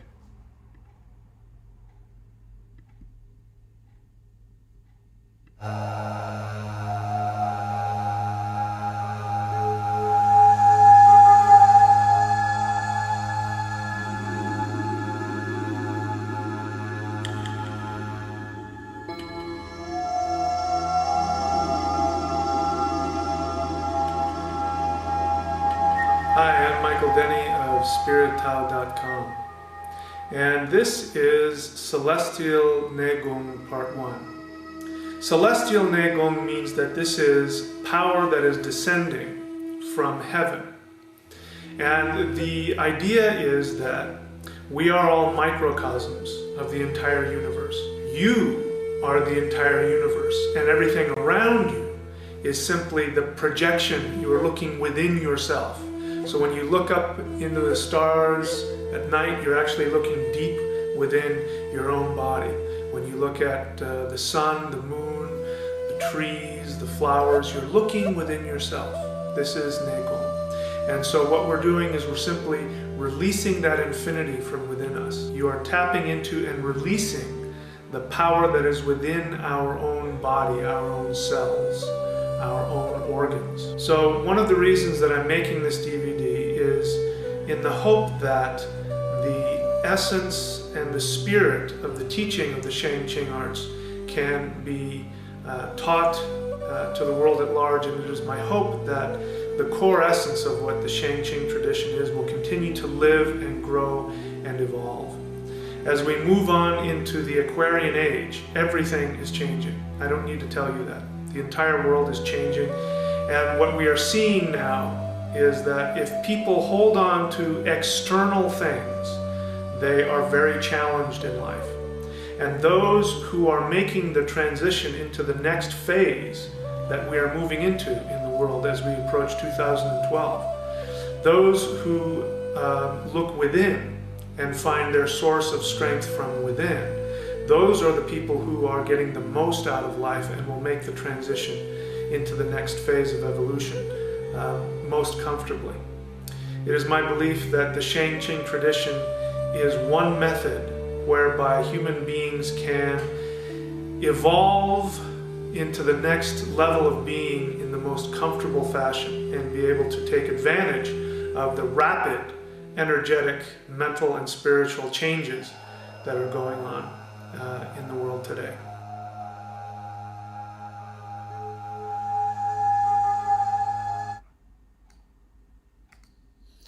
All right, can you believe that was 11 years ago? All right, so has any questions come up since then? Let's see here. I missed somebody's question. Joe 21.1 says, this isn't, Bobby Simpson has a question. Bobby Simpson says, coming in late. Any thoughts on the Vishaka Nakshatra? So, Bobby Simpson, do you walk into electronics class late and then ask questions about cooking class? Do you see anything in the title that says anything about nakshatras? Sure, I have lots of thoughts on the Vishaka Nakshatra, which I'm happy to talk about when I make a video about nakshatras. Until then, if you're walking in late to class, the thing to do is get an idea of what we're talking about and ask about the subject we're talking about. Then I can best help you, which is what I want to do, which is why I give you guys a hard time. I want to help you. So let me explain to you, this is a good opportunity. You want to become a master shaman. The universe is looking. I'm telling you, the universe is actively looking for master shamans, master sorcerers, master magicians, so that you can have an effect not only on your life, but the rest of the world, and so you can teach, show other people. The first thing you need to know how to do is how to ask the universe a question. This is why I say, only ask me honest questions and only ask me or tell me honest feelings. Let's see, I think I deleted it. But somebody put up something here saying about a mask and something about, I wore a mask and I didn't like it, and and then asked this half-assed question at the end. I deleted it because it wasn't an honest question. The universe will respond to honest questions. The universe, just like me, will not respond to superficial, sarcastic, passive-aggressive. All these things are victim mentalities. When you have a sarcastic question, when you ask a passive-aggressive question, when you ask a leading question, here's another one. People will ask a question, and the longer the question is, they're trying to program me with their assumption. And it'll usually start with, if this is this and that is that, then doesn't such and such mean this and that? Which really is not an honest question. You're trying to get me to co-sign whatever it is you're wanting to project onto your reality. When you go to the universe like that, the universe does the same thing. It throws up its hands and says, I can't do anything with that. when you don't ask an honest question, and when you don't know why you're asking questions, the universe won't respond. The ascended masters will not respond. If, and look at this, what is this, warship? What kind of garbage is that? I don't know what that means. Like that. I saw that, and it, somebody just needing to be, contrary, put up something that was nonsense. The universe is going to delete that. Do you feel like the universe doesn't listen to you? It's because of these kinds of things. If you know how to ask an honest question, if you know what your motives are, the universe will teach you.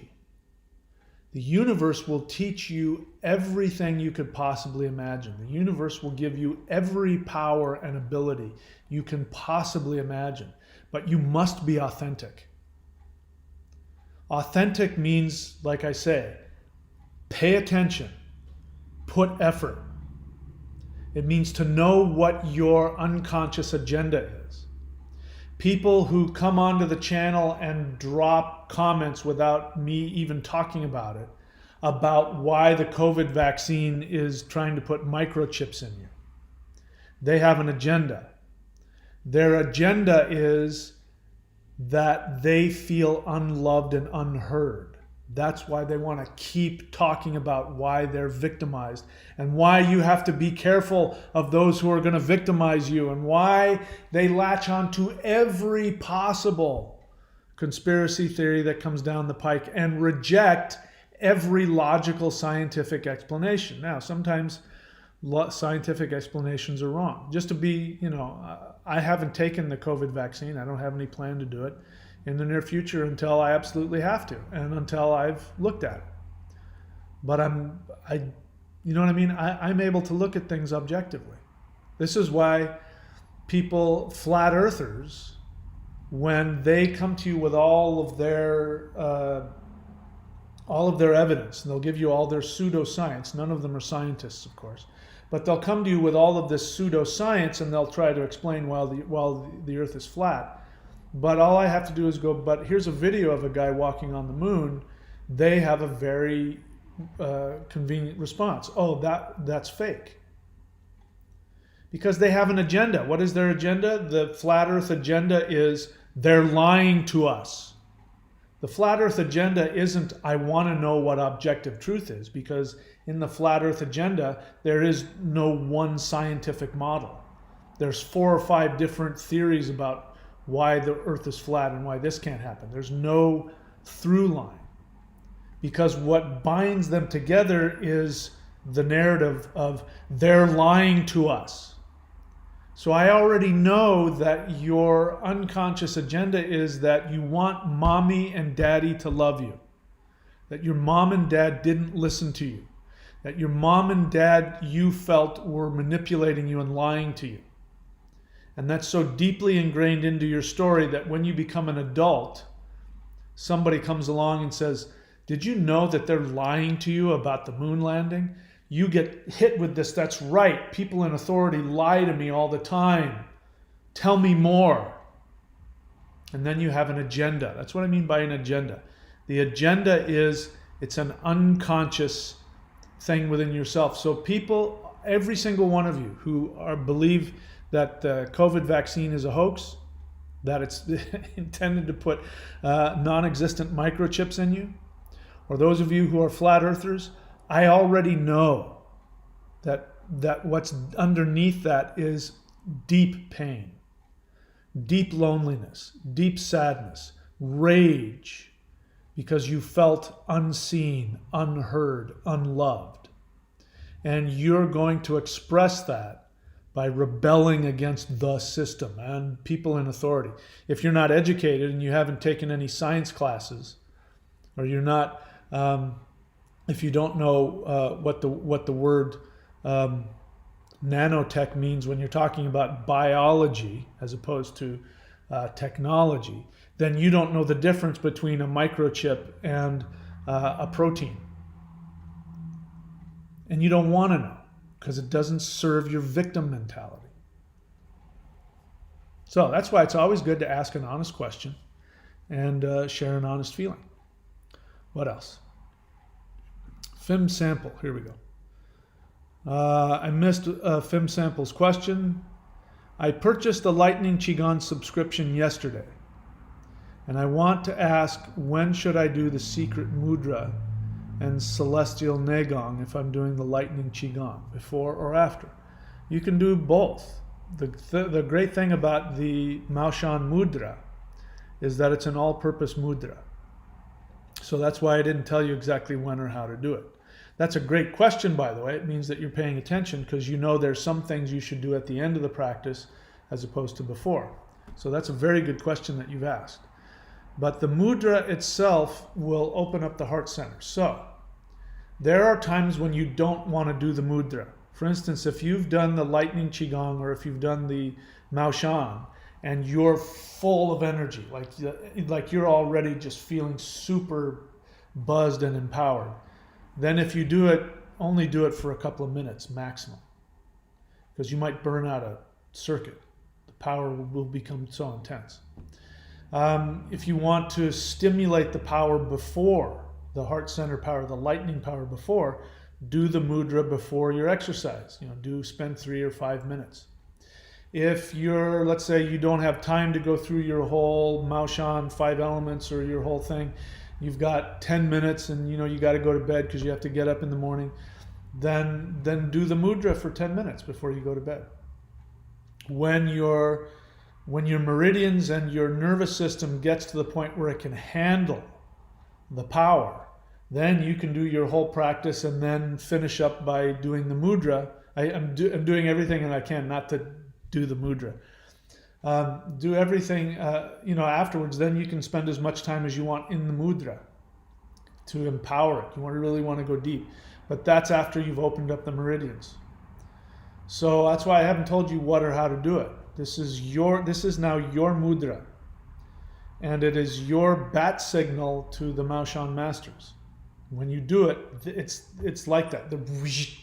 They will see you, and if you need help, they'll come and empower you. You might have visions. Your body might start moving in different things. You might start spontaneously doing something. This is a sign that you've got the attention of an ascended master who sees something in you and wants to help you with it. So this is why it's a secret mudra. It's not something you can put in a box. So long story short is, feel free to experiment with it. It's better to do less than more, because as I said, I've overdone it. I've blown circuits before where it's taken me a week, to come back to normal, because my nerves totally fried. So be very careful with it. But feel free to experiment and put it in wherever you want. Listen to it. Let it talk to you. Baba Junzo question: do different mudra connect you to certain gods? Yes. Short answer, yes. The reason why you see people in yoga always do this mudra, right? Even you see, it's such a stereotype that you see all kinds of ads where people are doing it wrong, where they sort of hold their hands like this, and they don't know what they're doing. They're trying to do this, which is called Gyan mudra. Gyan mudra means knowledge mudra. That's because this finger is the Jupiter finger. This finger connects you to the planet Jupiter, which is the teacher. So that's why yogis are always in this mudra. By the way, if you do it correctly, it's not like this. These fingers are straight out like that, and then this finger is touching, and this is held flat on the knee, like that. Hands out like this on the knee. That's Gyan mudra. You want knowledge? Do that mudra. So that'll connect you to Thor. It'll connect you to Indra. It'll connect you to any god that's giving you wisdom. So yes, each mudra can have a specific some mudras are so complicated. They touch this finger to that finger to this. I stay away from the complicated stuff. I try and keep things simple. That's just me, though. Tony Perotti is not asking a question. Jacob Hoy asks a question. Remember, if you put the word question in all caps, I'm less likely to miss it. So again, pay attention and put effort. I always say, write the word question in all caps so that I can see it. Otherwise, I may miss it. What did you do to get the balls to put yourself out there? I know you've had your channel for 12 years. What did I do? Well, what's really your question? Your question isn't about me. Your question is about you. So what I did may not be what you need to do. It doesn't really matter. What I did is I put myself out there. So let me be clear. One of the things that monotheist religion has done to the world, debilitated the world. By the way, monotheist religion is about, if you want to talk conspiracy, it is about the elites being able to control the masses. And monotheism, Abrahamic monotheism, is the best method to do that, because then people don't understand that they can do whatever they want. This is why you're told in church you have to seek God's will before you do anything. I'm going to pray and see if this is God's will. Because normally there's a priesthood there that, in the beginning, the Catholic Church was operating for whatever government was in control. That's why you had things like the Holy Roman Empire and things like that, where you have kings who are, working as God's agent. And so you ask for God's will, which is going to the priest or going to the magistrate and saying, can I do this? Can I do that? You're not told that your soul is God and your most powerful responsibility is to live from your soul. Because back when there wasn't a centralized government. So when you ask, what did I do to get the balls? What makes you think I had any balls? The truth is that when I put myself out there, when I did the Celestial Qigong, you don't know what I went through to put that out. Putting that out was so frightening to my teacher, even though I had gotten permission from him. I told him what I was doing and why I was doing it, and do I have your permission to do that? And he said yes. But as soon as I put it and made it public, he broke off all contact with me. To this day, 12 years later, he has not communicated with me. He was so intimidated by it that I lost all my connection to the sect. Now, the good news is that I hooked up with somebody that was at an even higher level than him, and I got access to stuff even my teacher didn't have. So putting myself out there was the best thing for my training. But where did I get the balls? How do you know I had the balls to do it? When I did things like that, there were times when I just couldn't get out of bed. I just wanted to put a gun to myself. I felt so unworthy. I had so much shame and so much depression kicked in. That's all my stuff. That's all my personal garbage you guys don't have to know anything about. But who said that I had the balls? You don't have to have the balls to do anything. You just do it. You just do it. So if you're asking me to tell you what you can do so you can feel brave enough to do something, I'm never going to teach you that. Because that's not what I teach you to do. I don't teach you how to feel brave. I teach you to take action. You take action even if you think it's going to kill you. Those who die in battle go to Valhalla.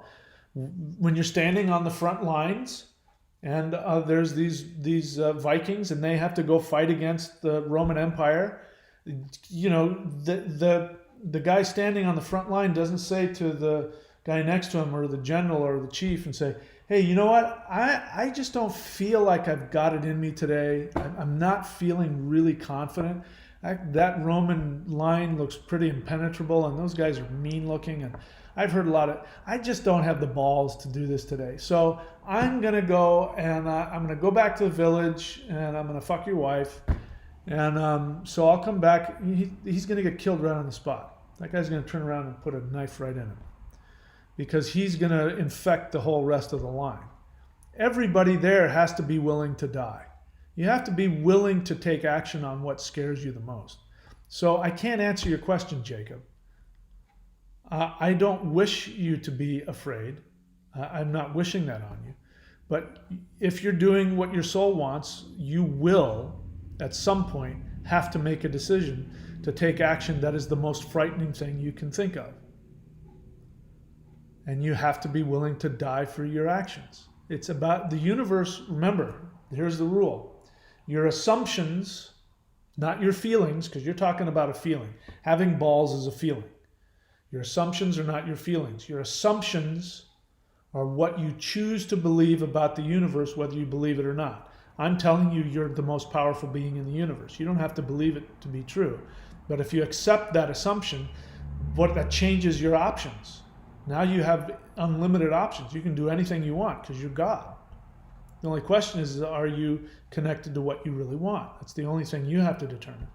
So assumptions drive your actions. Your actions stimulate the universe to respond. Nothing in that has anything to do with how you feel. So sorry, I can't help you with that. What else? Question. RMS 1754. How much time do you recommend devoting to daily practice in general with your system? That's up to you. I tell people if you're subscribed, which I'm assuming you're not based on the question, if you're subscribed to the thunderwizard.com Warrior 90-Day Lightning Qigong, I explain to you in that, hey, listen, if you're able to do the morning, the afternoon, and the evening practice, you want to make time or you have time, by all means do it. It will transform your life. But if you don't have time, pick and choose. Do just the morning or do just the evening. If you want to do the morning, I recommend you do the whole thing from beginning to end.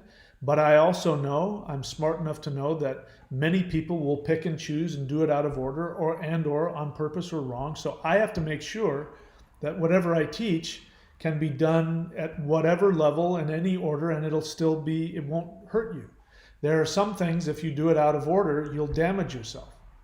So anything that you learn from me on video, you can just do your best if you want to, because I know you're going to anyway. Do whatever you want with it. So my recommendation is for you to just do it. Doing 3 minutes or 5 minutes a day, every day for the rest of your life, will help you. Doing it for 2 hours for one day and then being overwhelmed and never doing it again won't serve you. So you decide. I give you an option if you really want the full-blown like monk treatment. You're trapped inside because of, lockdown is going away now. But if you don't have a job and you got nothing going on, and you've got the time or you want to make the time, then do the whole thing as I do it. And all you have to do is you click play. And then you just follow along. You just follow along with me as I do it. You don't have to know when or how or what. Once you've done it a few times, then you'll be able to pick and choose what you want. So to do that, you got to go to thunderwizard.com. You got to click around until you get to Warrior 90-Day Lightning Qigong. So you won't know until you do it. But that's my question to you. You can put in as little or as much time as you want. It's completely up to you. What else?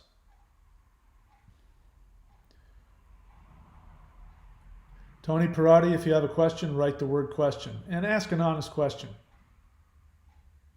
I don't know what the hell that means. Joe 2.1 is sharing an honest feeling. He says, my solar plexus feels good, must be the knowledge you're sharing.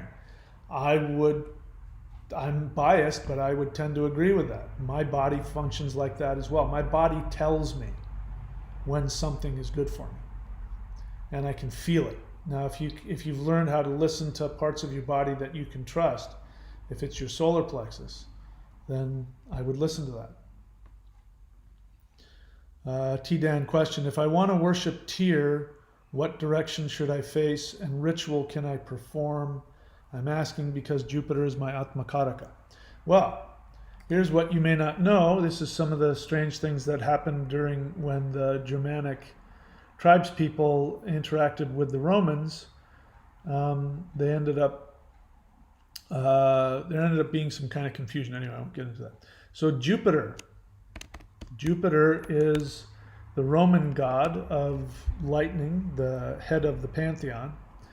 His name is actually Jupiter, which means sky or even star father. The diu part, Jupiter, is the same root for D or T, which the Norse pronounce as Tyr. So Tyr is Jupiter. So if I had to pick a direction, I would pick northeast, because that's the realm of the gods. Even though in the Germanic tradition, Woden took the place of Tyr. Tyr used to be the sky father, and then Woden was revealed somewhere around the same time that Shiva became popular in India, and people started worshiping Woden as the king of the gods. But Woden's direction is north. So Tyr's direction would be northeast. What else? Film sample CG honest feeling. I'm just doing the celestial qigong and immortals qigong. By the way, those of you who are brand new to my channel and you don't want to spend any money on any of this stuff, go on. First off, there are, I don't even know how many. There's over 1,000 videos. There's got to be hundreds of thousands of hours of teaching on here. There is no shortage of free qigong, free meditations, free mantra, free ritual. Somebody, interestingly enough, to their credit, first sort of accused me of being disingenuous or whatever, because I put out the secret, Maoshan secret mudra video. And then that person said, oh, you said it was free. And I said, I never said it was free. But if you want free, there's plenty of free. You know, you got a little bit of victim mentality. He actually came back and said, no, and I'm going to take your challenge. And he signed up for the 90-day challenge. So that, I have to take my hat off to somebody like that. I forgot what the hell I was saying.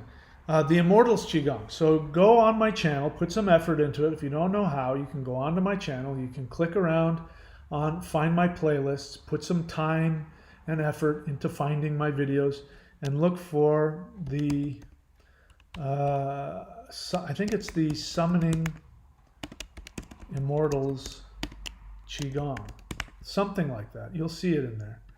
And I teach you a very advanced Maoshan Qigong routine that will connect you directly to the immortals.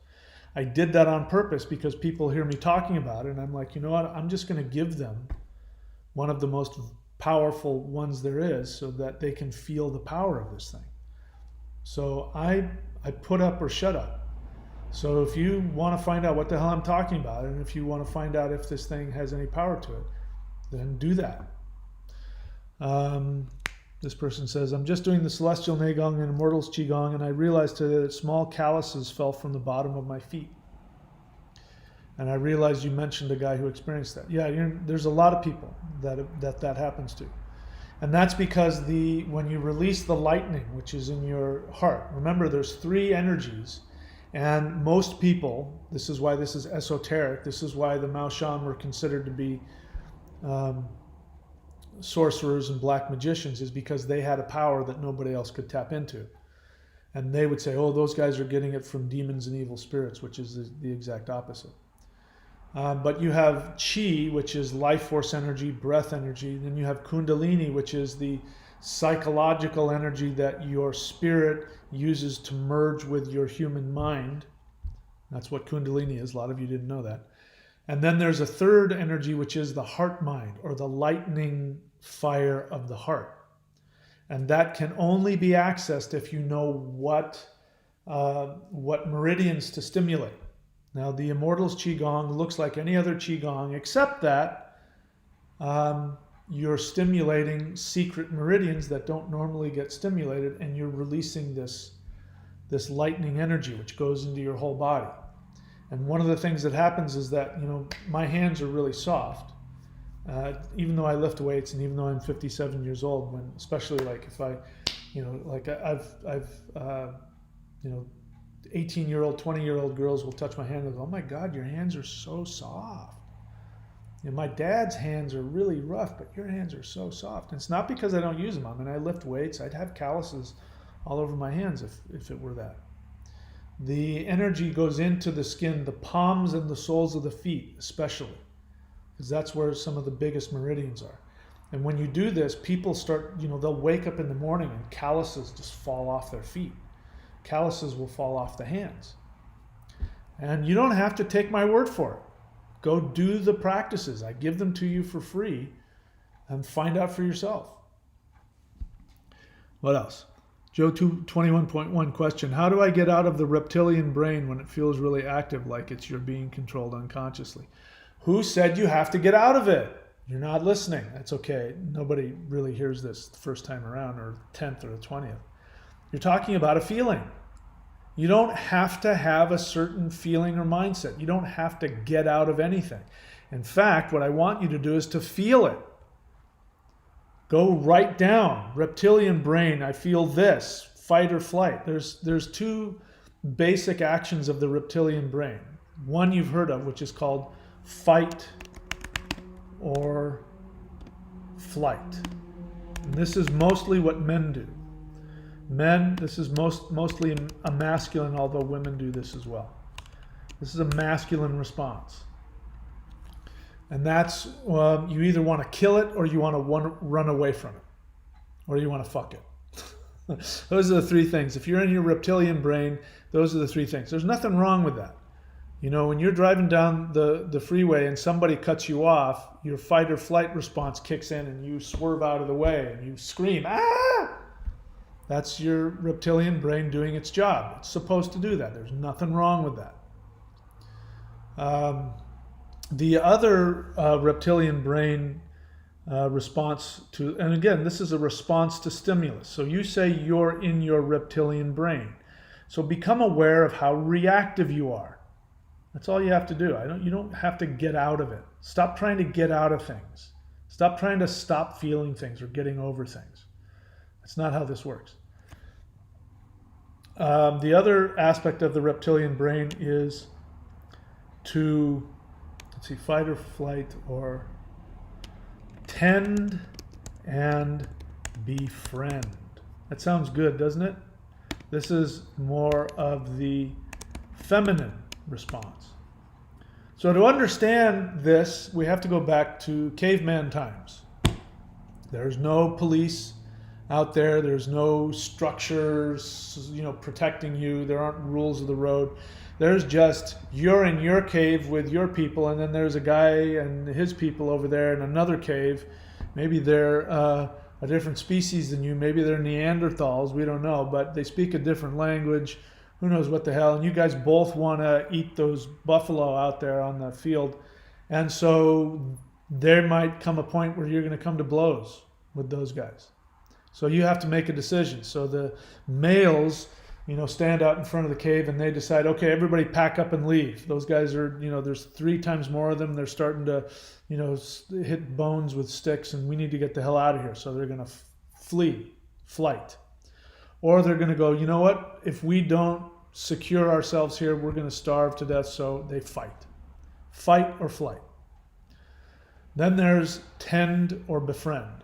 Also, people also fuck everything too. So even if you're starving and you don't have, this is why there's so many unwanted starving children in third world countries, because people can't turn off their sex drive long enough. Even though they're starving and they can't move, they'll still fuck without protection. It's a very human thing. So fight or flight, fuck, the 3 F's, or tend and befriend. So the other thing that happens is if there's tension that's going to boil over into a fight, which could end up, people end up getting killed, the mothers who are inside the cave nurturing the babies and taking care of the old people while the males are out fighting or hunting, let's say the hunters go off and they're chasing after some buffalo, and in comes some new tribe, and they go into the cave next door. Well, the thing to do is you better make allies. So you go over to that cave and you bring some meat and you tend, oh, you've got a sick father, here's some herbs, and you befriend and you make friends with them. Or somebody says, here, have my daughter. Whatever it is, you create alliances. Tend or befriend. That's part of your reptilian brainstem. And this is important to you because this is, in modern times, what we call codependence, which is not a good thing. So whenever somebody comes on here or in your life and they want to kiss your ass and you feel like, why are you kissing my ass? I don't even know you. This doesn't feel right. I don't trust you. People who come around and they, what they really want to do is steal from you, but they come and pretend they're your best friend. That's the reptilian brainstem. So many people are codependent. So many people are in destructive relationships. You're still trying to please your parents. When you ask questions like, how did you get the balls to put yourself out there?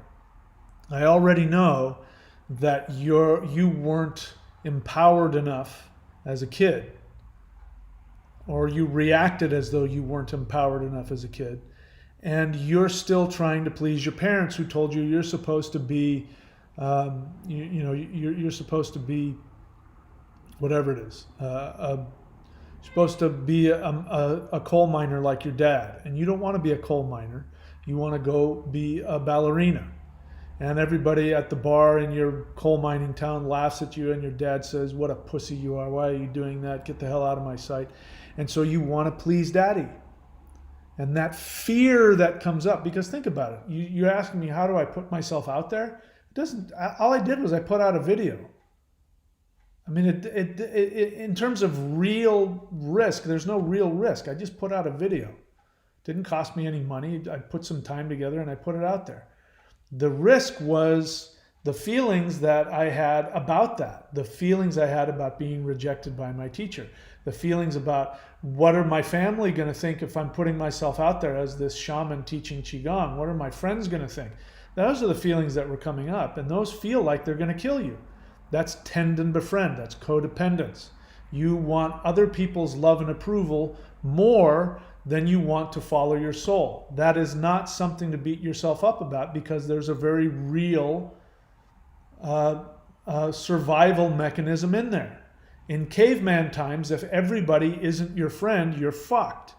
You're going to end up getting kicked out of the cave, and you're going to get eaten by a saber-toothed tiger or a cave bear, or the Neanderthals are going to come by and crack your head open. So you have to be loved and accepted by everybody. That's a very real response. But now the lesson is to go beyond that, live from your soul, and who cares what people think, which also means who cares how you feel about it. Be afraid, don't be afraid. You know what you're supposed to do, just go do it. Die in battle. That's it. So what else? So stop asking me these questions. I mean, you can ask me as long as you want. I'll keep telling you the same thing. You don't have to get out of anything. You don't have to overcome anything. Just feel it. This is why you need a therapist, a friend, a mentor, a teacher, a guru, somebody you can talk to about your feelings so you can learn to own them and then take appropriate action. Again, what is enlightenment? Enlightenment is one thing. It is not getting to a place like you might think where I'm free from my reptilian brain and I have no negative feelings about anything whatsoever and everything is beautiful. No, that's not enlightenment at all. That doesn't take any effort. Anybody can do that. That's why people take drugs. People take drugs so they won't have any negative feelings. And have you ever noticed people who take drugs, their lives are shit. They can't accomplish anything. It's because they're so focused on their feeling that they go after whatever makes them feel good as opposed to taking the action that gives them the results that they want. Those are two different things. So enlightenment is having all of your thoughts, all of your feelings, all of your impulses, no matter how painful, no matter how frightening, and while you are fully conscious of all of your thoughts, feelings, and motivations, you know what your agendas are. You know what you want from the other person. Even though you're conscious of all these things, you also then know what the constructive action to take is. when you take constructive action, sometimes in direct opposition to your thoughts, feelings, and impulses, you are now enlightened. You cannot get any more enlightened than that. It has nothing to do with how you feel. Enlightenment is the ability to take conscious action regardless of your thoughts, feelings, and impulses while being fully conscious of them. Now you see why enlightenment is a challenging thing to accomplish. But anybody can do it. Creative Virgo question. Regarding element offering. So this is in response to, if you look for it, one of my videos, I think it's the elf ritual. You can look for it on my channel. The elf ritual, where you give the 5 elements. If you do that ritual, trust me, things will change. It's one of the earliest videos I made, and it's still one of the most powerful. Regarding element offering, I can offer food and water and instrument, yet incense and candle burning is not permitted. So didn't you ask me this already before? I don't understand why. Where is it that you live that you can't light a candle? I mean, this is an honest question, but I mean, why can't you have the power over your own environment where you can't light a candle? I mean, where are you? Are you in jail or something? It seems like something's off, and it makes me want to, encourage you to get your own place. Get the hell. There's no reason for you to have to live like that. I'm not trying to judge you, do whatever you do to get, but there's just no reason to live like that. You should be able to do whatever the hell you want in your own house. What are the chances there's a substitute? Of course there is. You do the best you can. Go get one of those candles that has one of those fake flames, and go get, you can get pungent incense or soap or something. Look, pay attention and put effort. You know the answer to this question. I'm just telling you what you already know. Believe in yourself. Have enough motivation and trust in yourself. Do what you know you need to do. If I wasn't around to answer the question and your life depended on it, or if you did that 5-element ritual and if you did it, you'd get $1 million, and you had nobody to ask, and you literally couldn't light a candle, you would come up with that solution. You would say, you know what, I want that $1 million. I'm going to make it work. It's great that you're asking, but it's obvious. The answer to the question is obvious. And I want to encourage you to learn how to come from yourself. As it's, interestingly enough, Creative Virgo, I've said to you before, you strike me as somebody who doesn't pay attention sometimes. You get overwhelmed and you don't pay attention to details. I'm going to tell you why that is. It's because of your tend and befriend attitude, which is your reptilian brainstem, which is codependence. You're overwhelmed. You're worried about what other people are thinking and feeling. You're constantly judging yourself, which makes it difficult for you to stop long enough to pay attention and put effort. To pay attention and put effort, you must have confidence. You must have self-love. This is why paying attention and putting effort is so important. I'm not saying it just to tell you guys you're pains in the asses and come on, you stupid little kids. Stop screwing around, pay attention, and put effort. Although it sounds like I'm saying that. What I'm really saying is love and believe in yourself. That's why if you learn a new skill, you learn how to ride a bike, you learn how to surf, you put the effort into it because you want what you're going to get out of it. So you have enough self-love to stop and go, wait, A plus B equals C. When I teach Kung Fu and I teach people in front of me, I can tell people have problems with this because they'll just, I'll teach them where to put their hand and, breathe here and then step here and the fingers are this, which is a lot. You got to be doing a lot of things at once. And I can tell the people who are insecure because they just go through it and they don't put any attention to what they're doing. And I know 2 things. Number 1, they're overwhelmed. They're constantly criticizing themselves so much that they just generalize because they can't handle the self-criticism. But the other one is that they're more interested in my opinion of them than whether or not they're getting it. And so they'll pretend to get it just so that I'll move on and I'll talk to somebody else because they can't tolerate me, showing them where they're wrong.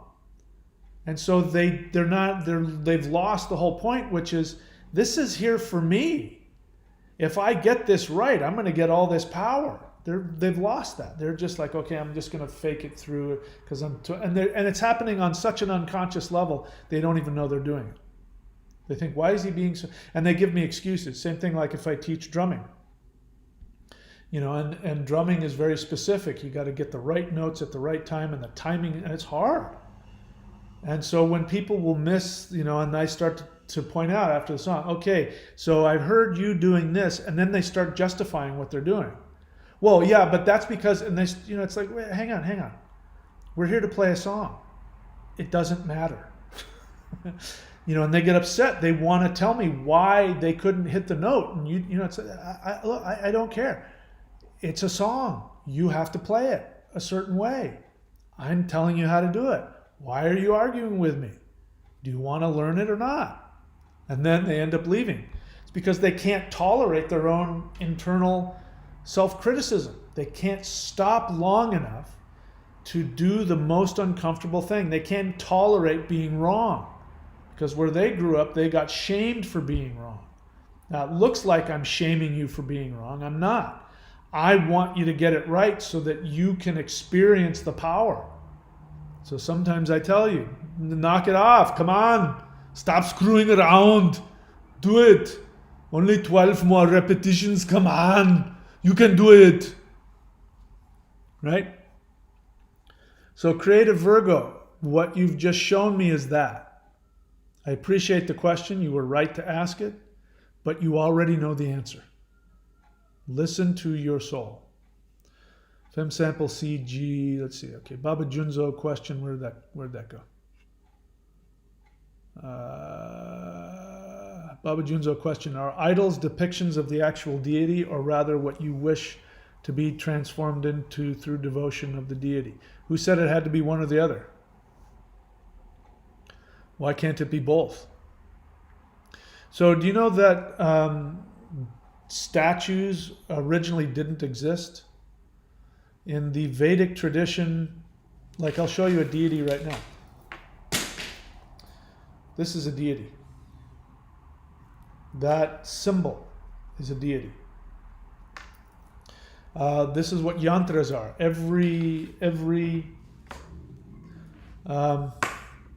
Every Vedic deity has a yantra, a design. That was a yantra, what I just showed you. So before there were idols, people would have the design. They would put the design on the altar. And when you chant, now each yantra has a mantra. So when you chant Om, there is a yantra. I believe the Shri yantra will work for that. When you chant Om and you have the design, which if somebody has done it and empowered it, then the design, if it's laying flat, becomes a, what do you call that? Becomes a holographic projector. So when you chant Om and you're doing it in front of the Shri Yantra, the lines, if it's carved in copper and it's empowered and all that, the lines of that will catch the vibrations of the sound, and it will try to manifest the deity on the yantra. So that's why you see so much written down, the generalizations. You have to do 500,000 repetitions of this mantra. You have to do it to this yantra, this time of day. Because the point of it is to get the deity to actually physically appear in front of you.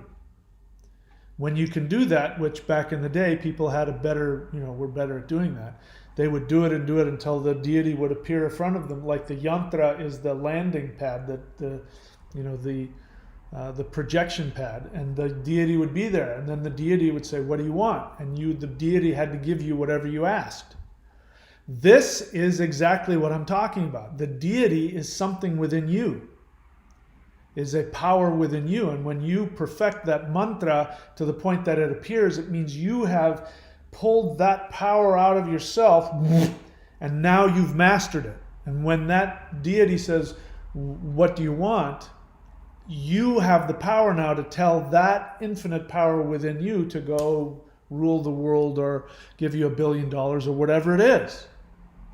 Is it making sense now?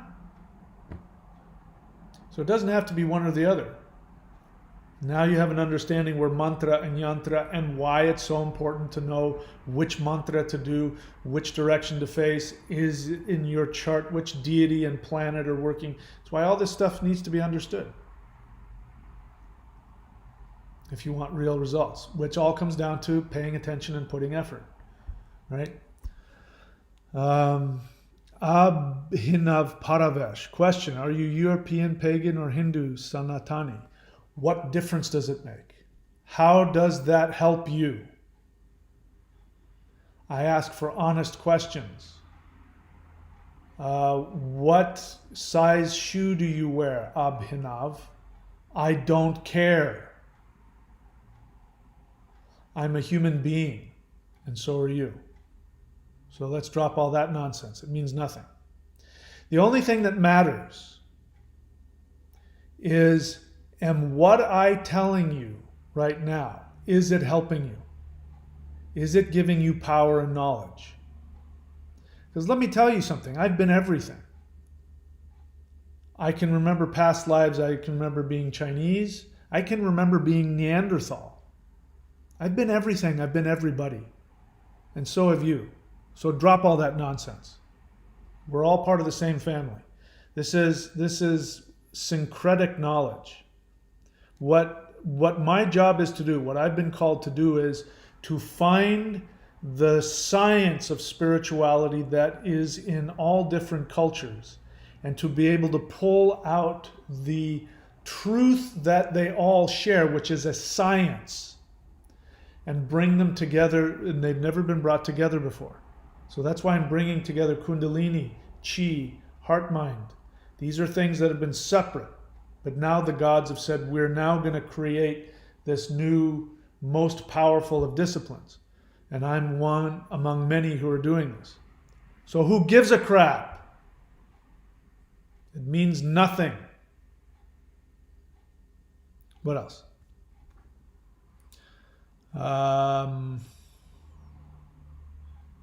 For instance, I can tell you why Thor in the Norse tradition. Thor, by the way, for those of you new to the channel, did you know that Thor and Indra are the same deity? Did you know that that's the same word pronounced differently? We know that Thor is the lightning god. We know that Indra is the lightning god. So Thor, that's the Scandinavian pronunciation, but the Germanic pronunciation, which is, the Scandinavians are a part of the Germanic peoples. The Germanic pronunciation is Thu. I was getting ahead of myself. Thu Nar. Thu, if you know anything, which is not everybody does, not even a lot of people in India know this, but the root for the soma, there is a seed sound for the soma, which is the nectar of the moon. The root for the soma is tu. Because the Germanics and the Vedics are originally come from the what we call the Aryan people, which has nothing to do with skin color, by the way. But this society of the Aryans, their language, they had designated the moon and the soma of the moon, or the drop. It also means drop, the drop of water, the drop of rain. The seed sound for that is tu. If you want to chant that, if you want to chant for rain, for instance, you want to chant for soma, for the ambrosial nectar of eternal life, for honey, it has a sweet honey taste, you chant thung. Thung. You can chant that all day, every day, and you'll feel the power come into your body. You'll get health. You'll get all kinds of crazy things come into your body. Thu nar. Nar, we're just talking Sanskrit. Nar is the beginning of Narayana, which is the God. And Nar means the first cause, which is why God is called Narayana. And so are humans. Humans are also called Narayana because we're made in God's image. So the word thunar means the first cause of nectar. And why do you, so thunder, thunar. What happens when the thunder strikes? Right after you hear the thunder, what happens? The rain falls. He's the first cause of the drop, the first cause of the lightning and the thunder is the first cause of nourishment. Thunar. The Vedic Indra is a contraction of in, thu, ra. Bright, drop, king. He is the king of the nectar. Inthura, Thunar, same deity. Two different cultures separated by thousands of miles and tens of thousands of years. This is what we're talking about. It goes far beyond anybody's physical appearance. It goes far beyond anybody's nationality. The people who first gave this knowledge, who we call the Indo-Europeans, it didn't matter. It wasn't that they were blonde or blue-eyed or dark or brown. It wasn't any of that garbage. Because the first people who spoke Indo-European were black Africans coming from Africa 50,000 years ago. These are the people who brought the knowledge of the gods. To ask questions like, where are you from? Are you European? You are completely missing what this is about. I know you didn't mean anything disrespectful, but wake up. This is why I have an ability to know some things that even the modern Hindus don't know about their own religion, because I know what the source of the Germanic religions are, and because I've studied enough to know some things that are esoteric even in the Hindu religion, and when you bring them together, they shine a light on both of them. There's a lot of people in India that know that Indra is Inthura. Not everyone, but there's a few out there that know what that means. There's a lot of people in Europe that know that Thor is Thunar, but because they don't know each other, they can't put them together and understand what it all means. That's why in the Norse tradition, Thunar or Thor is said to wear a belt, and his belt is called Meginjord, which means doubling in power. He wears a belt around his navel, a big leather belt. And if he doesn't put his belt on, then he only has half of his power. He wears a steel glove when he picks up the handle of the hammer, which is the lightning. In order to pick up the hammer, he has to be wearing his steel glove. What does that mean? It means that the center of the palm is called the Lao Gong. Now I'm bringing the Chinese into it. The Lao Gong point goes directly to this lightning center of the heart, which only the esoteric Maoshan guys understood. This is why when you practice these Maoshan things, your palm starts to get hot, why the calluses fall off your hands. Because you're literally putting on the metal glove. Why does Thor have to wear a metal glove to pick up the lightning? Because what conducts electricity? Steel, metal. A human being, if they put on a metal glove and touched an electric fence, they'd electrocute themselves. What it means is that the hand, the glove, is the Lao Gong point. It means that he has to open up the Lao Gong point, which connects to the lightning in the center of his chest, in your chest. He has to wear a belt that goes around his midsection.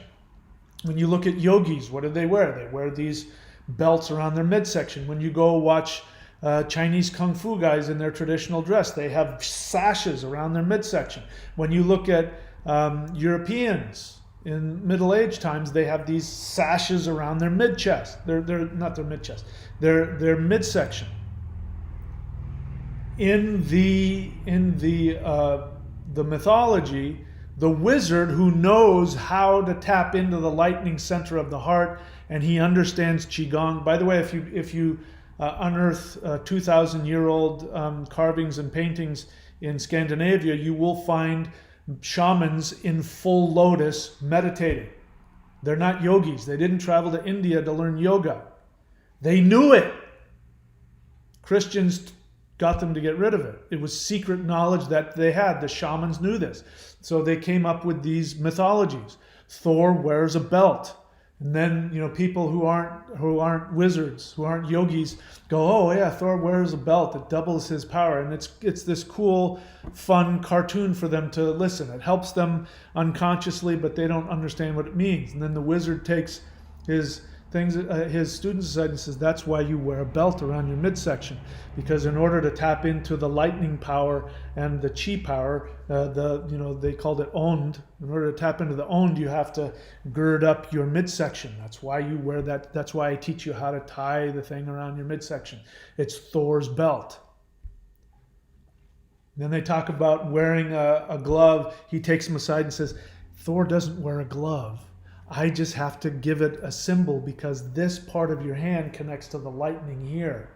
And when we do these exercises and you do that meditation, all of the electricity comes to your hand, and you're like Thor, are able to hold the lightning in your hands. And you wouldn't know that if you didn't know these things. That's why even today now people go, why does Thor have to wear a belt? Why does Thor have to wear a glove?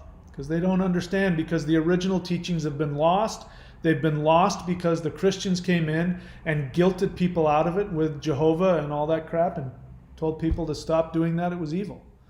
And the whole time he was teaching people how to be like Thor, because Thor is you. Indra is you. Are you getting it?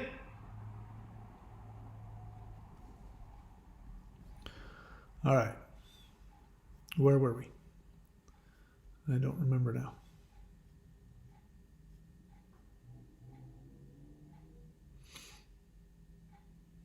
All right. I'm only interested in questions. Creative Virgo. If you're going to ask a question, go ahead and ask it. Jameson says, question, when in doubt regarding whether something is a need, projection, or maladaptive instinct to having a feeling, and EFT is asking, he's talking about my favorite positive affirmation. There's a difference between an affirmation and a mantra, by the way. My favorite positive affirmation in the world, which I use on a daily basis, comes from the EFT, the tapping people.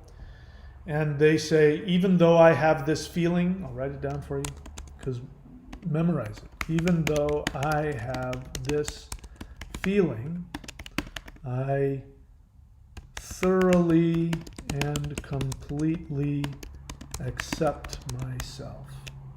It's the most powerful thing you can tell yourself. You want to know how do I get the balls to take action? Say that over and over again. Even though I have this feeling, I thoroughly and completely accept myself. If you're uncomfortable, you can say, I'm feeling really frightened, and that can change. Those things are really powerful. Understand these. Those are very powerful shamanic things. The second one comes from, you can go look him up. He's a very wonderful shaman, Serge Kahili King.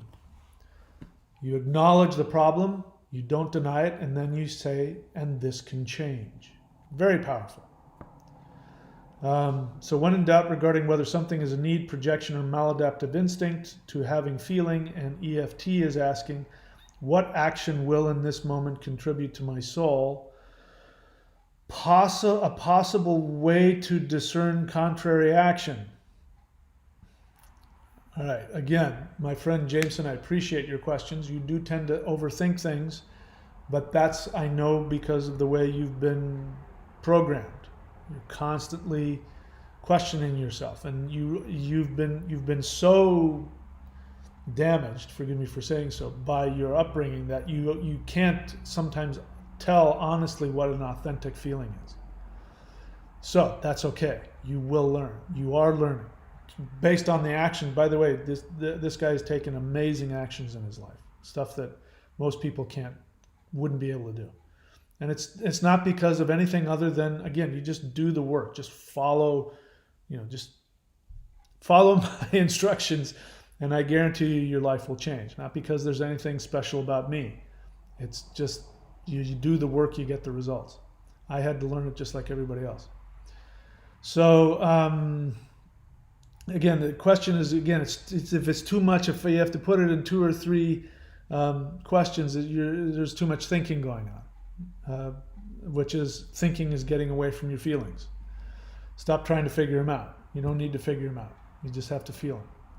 Having said that, let's see if I can understand your question. When in doubt regarding whether something is a need, projection, or maladaptive instinct to having a feeling, and EFT is asking what action will in this moment contribute to my soul, a possible way to discern contrary action, becoming more aware. He's asking how to discern contrary action, how to become more aware with more vitality. This new voice of inner confidence is growing, but I'm scared and I won't be able to tell delusion from the truth. So again, we've got the same problem we always have with you, Jameson, is that you can't tolerate your feelings. Your feelings are your feelings. There's not a magic pill for me to get rid of your fear. It's going to happen. The fear is the result of you taking contrary action against your programming. You've been programmed to do the opposite, as many people, of what is healthy for your soul. And you have been programmed to believe that your survival depends on other people's love, acceptance, and approval. So when you start taking actions contrary to that, you will have horrific, frightening, crippling fear. That's just what's going to happen. So you just keep taking action. How do you know what actions to take? You've learned what actions to take, but when you don't know, you talk to me or you talk to your sponsor or your therapist.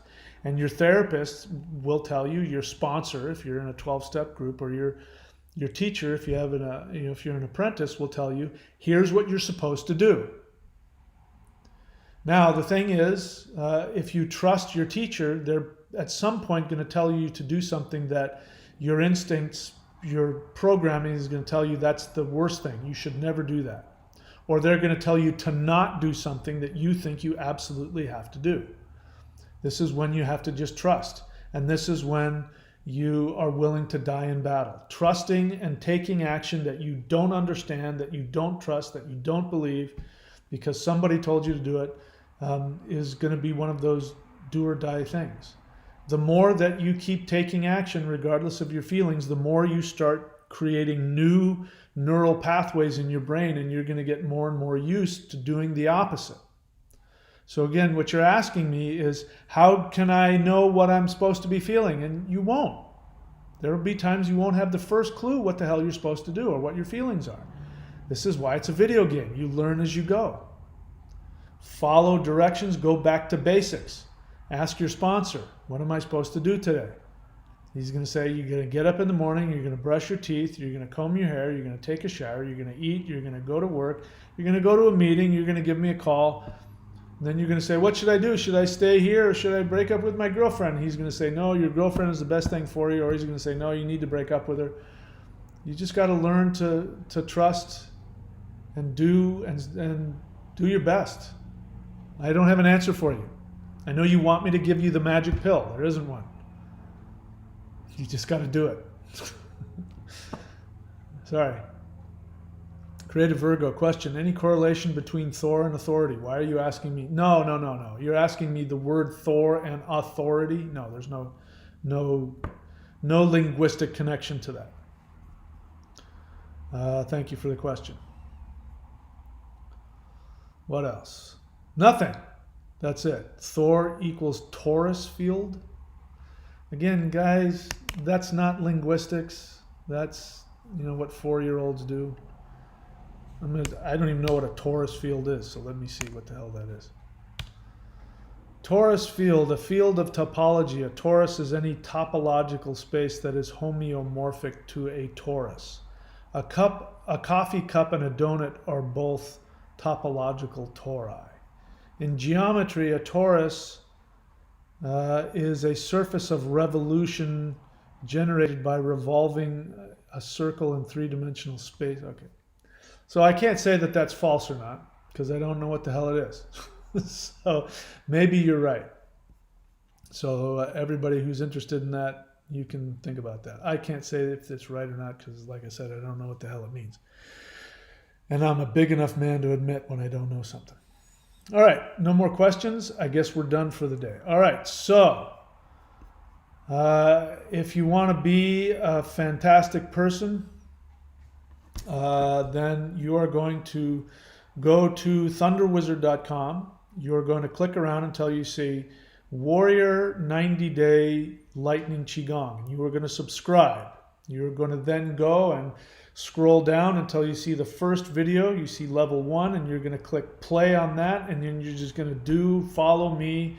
Don't ask any questions, just follow because I'm going to do it with you. And you can do that every day and you'll learn. And then if you don't like it, you can unsubscribe. Stop giving me excuses about why you can't afford it. Just unsubscribe if you don't want to do it. If you want to get the elite version, which goes together, if you're doing this, you have to be doing this.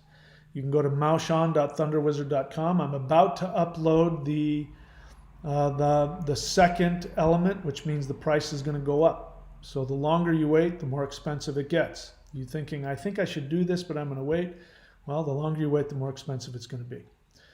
But having said that, no rush. Only do what you think you want to do. Go to courses.thunderwizard.com if you want to see everything, my books, my services, my certification programs, all that. energyhealing.thunderwizard.com if you want to understand the interaction with the quantum field. Because what I'm going to do is I'm going to do my practices and I'm going to have you in my mind when I do it. And you can have whatever thing you want, healing, you want money, you want something. You can be focusing on whatever you want. I give you a meditation to do, which is worth the price of the healing itself. And if you want to link up at the same time, if you're adventurous and you want to be up at 3 o'clock in the morning or something when I'm over here doing my practices, you can be doing the meditation while I'm doing the projection, and you'll see what happens. Some people have experiences, some don't. But the real thing is to see what happens in your projection. Your projection will probably change. I'm going to make that fair statement. I think it's a fair statement. Your projection will probably change. That's it. All right. Nothing else? Let's see. I think some people threw out some questions on the way out here. Honest feeling. Jameson says, thank you. Just recognizing all the damage and having that acknowledged is so powerful for healing, and what you've said is so spot on. Just frustrating. It is. But trust me, it comes with time. One step at a time, and you will have explosions of joy and happiness along the way. And eventually, you create new pathways in your brain, which then changes your ability and changes your feelings. The thing about feelings, everybody should know. Feelings are always a result of something. You don't know that, you just have them. You think they just happen. They're not. They're a result. You've invested in thought processes and actions which have created pathways in your brain which create feelings. So if you want positive feelings, you have to put the effort in, which means you have to take actions that don't have any immediate payback, but eventually they will pay off and you will feel. And sometimes you'll be full of bliss, but it'll be because of the work you did last week or last year. Okay? So don't give up. Just keep doing it. The bliss I'm feeling in my life today, after working my ass off for 40 years, for 40 years I've been busting my ass, went through all kinds of hell, and the bliss I'm having now, the health. There are people my age, 57. There are people my age that are in wheelchairs, that are on medication, that look like they're 90, that look like they're, that are dying. I'm out there, I'm out there surfing with 20-year-old kids. I'm in the gym lifting more than I ever have in my whole life. If I wouldn't know I was 57 if it wasn't on my birth certificate. It's a result of the actions that I've taken. That's really what life is. Life is a result of the work that you put into it, unfortunately. And it's never too late. All right, so Royal asks a question.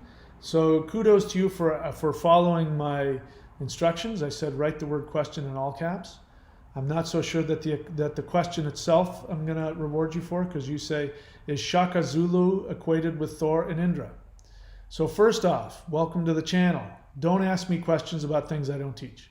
You don't know that, but if you look on my channel, you'll see I say nothing about Shaka Zulu. I want you to ask from within. You're sort of doing that because you're asking about Thor and Indra, but I don't have the first clue. I've heard of the name Shaka Zulu. I know nothing what it means. I thought it was a guy. Now you're telling me it's a god. So to answer your question, I haven't the faintest idea. If you want to get the most out of me, ask me questions about what I teach. The only way you're going to know that is if you put the time and effort to watch the videos, in whatever capacity, the free or the paid, then you'll know what I teach. Then you can ask me questions intelligently based on what I teach, and then I'm going to want to answer you. By the way, that's how the universe works as well. Don't ask cooking questions in an electronics class. All right. Anything else? I don't see anything else, so we're done. Thank you so much, everybody. Stay safe. I think we're gonna be coming out of this thing. I don't know how long it's gonna take, but we're on the way out of this pandemic nonsense. We're on the downside of it. I can feel that. So in the meantime, stay safe and do the work, and I'll see you when I see you. Thank you, everybody. I appreciate it.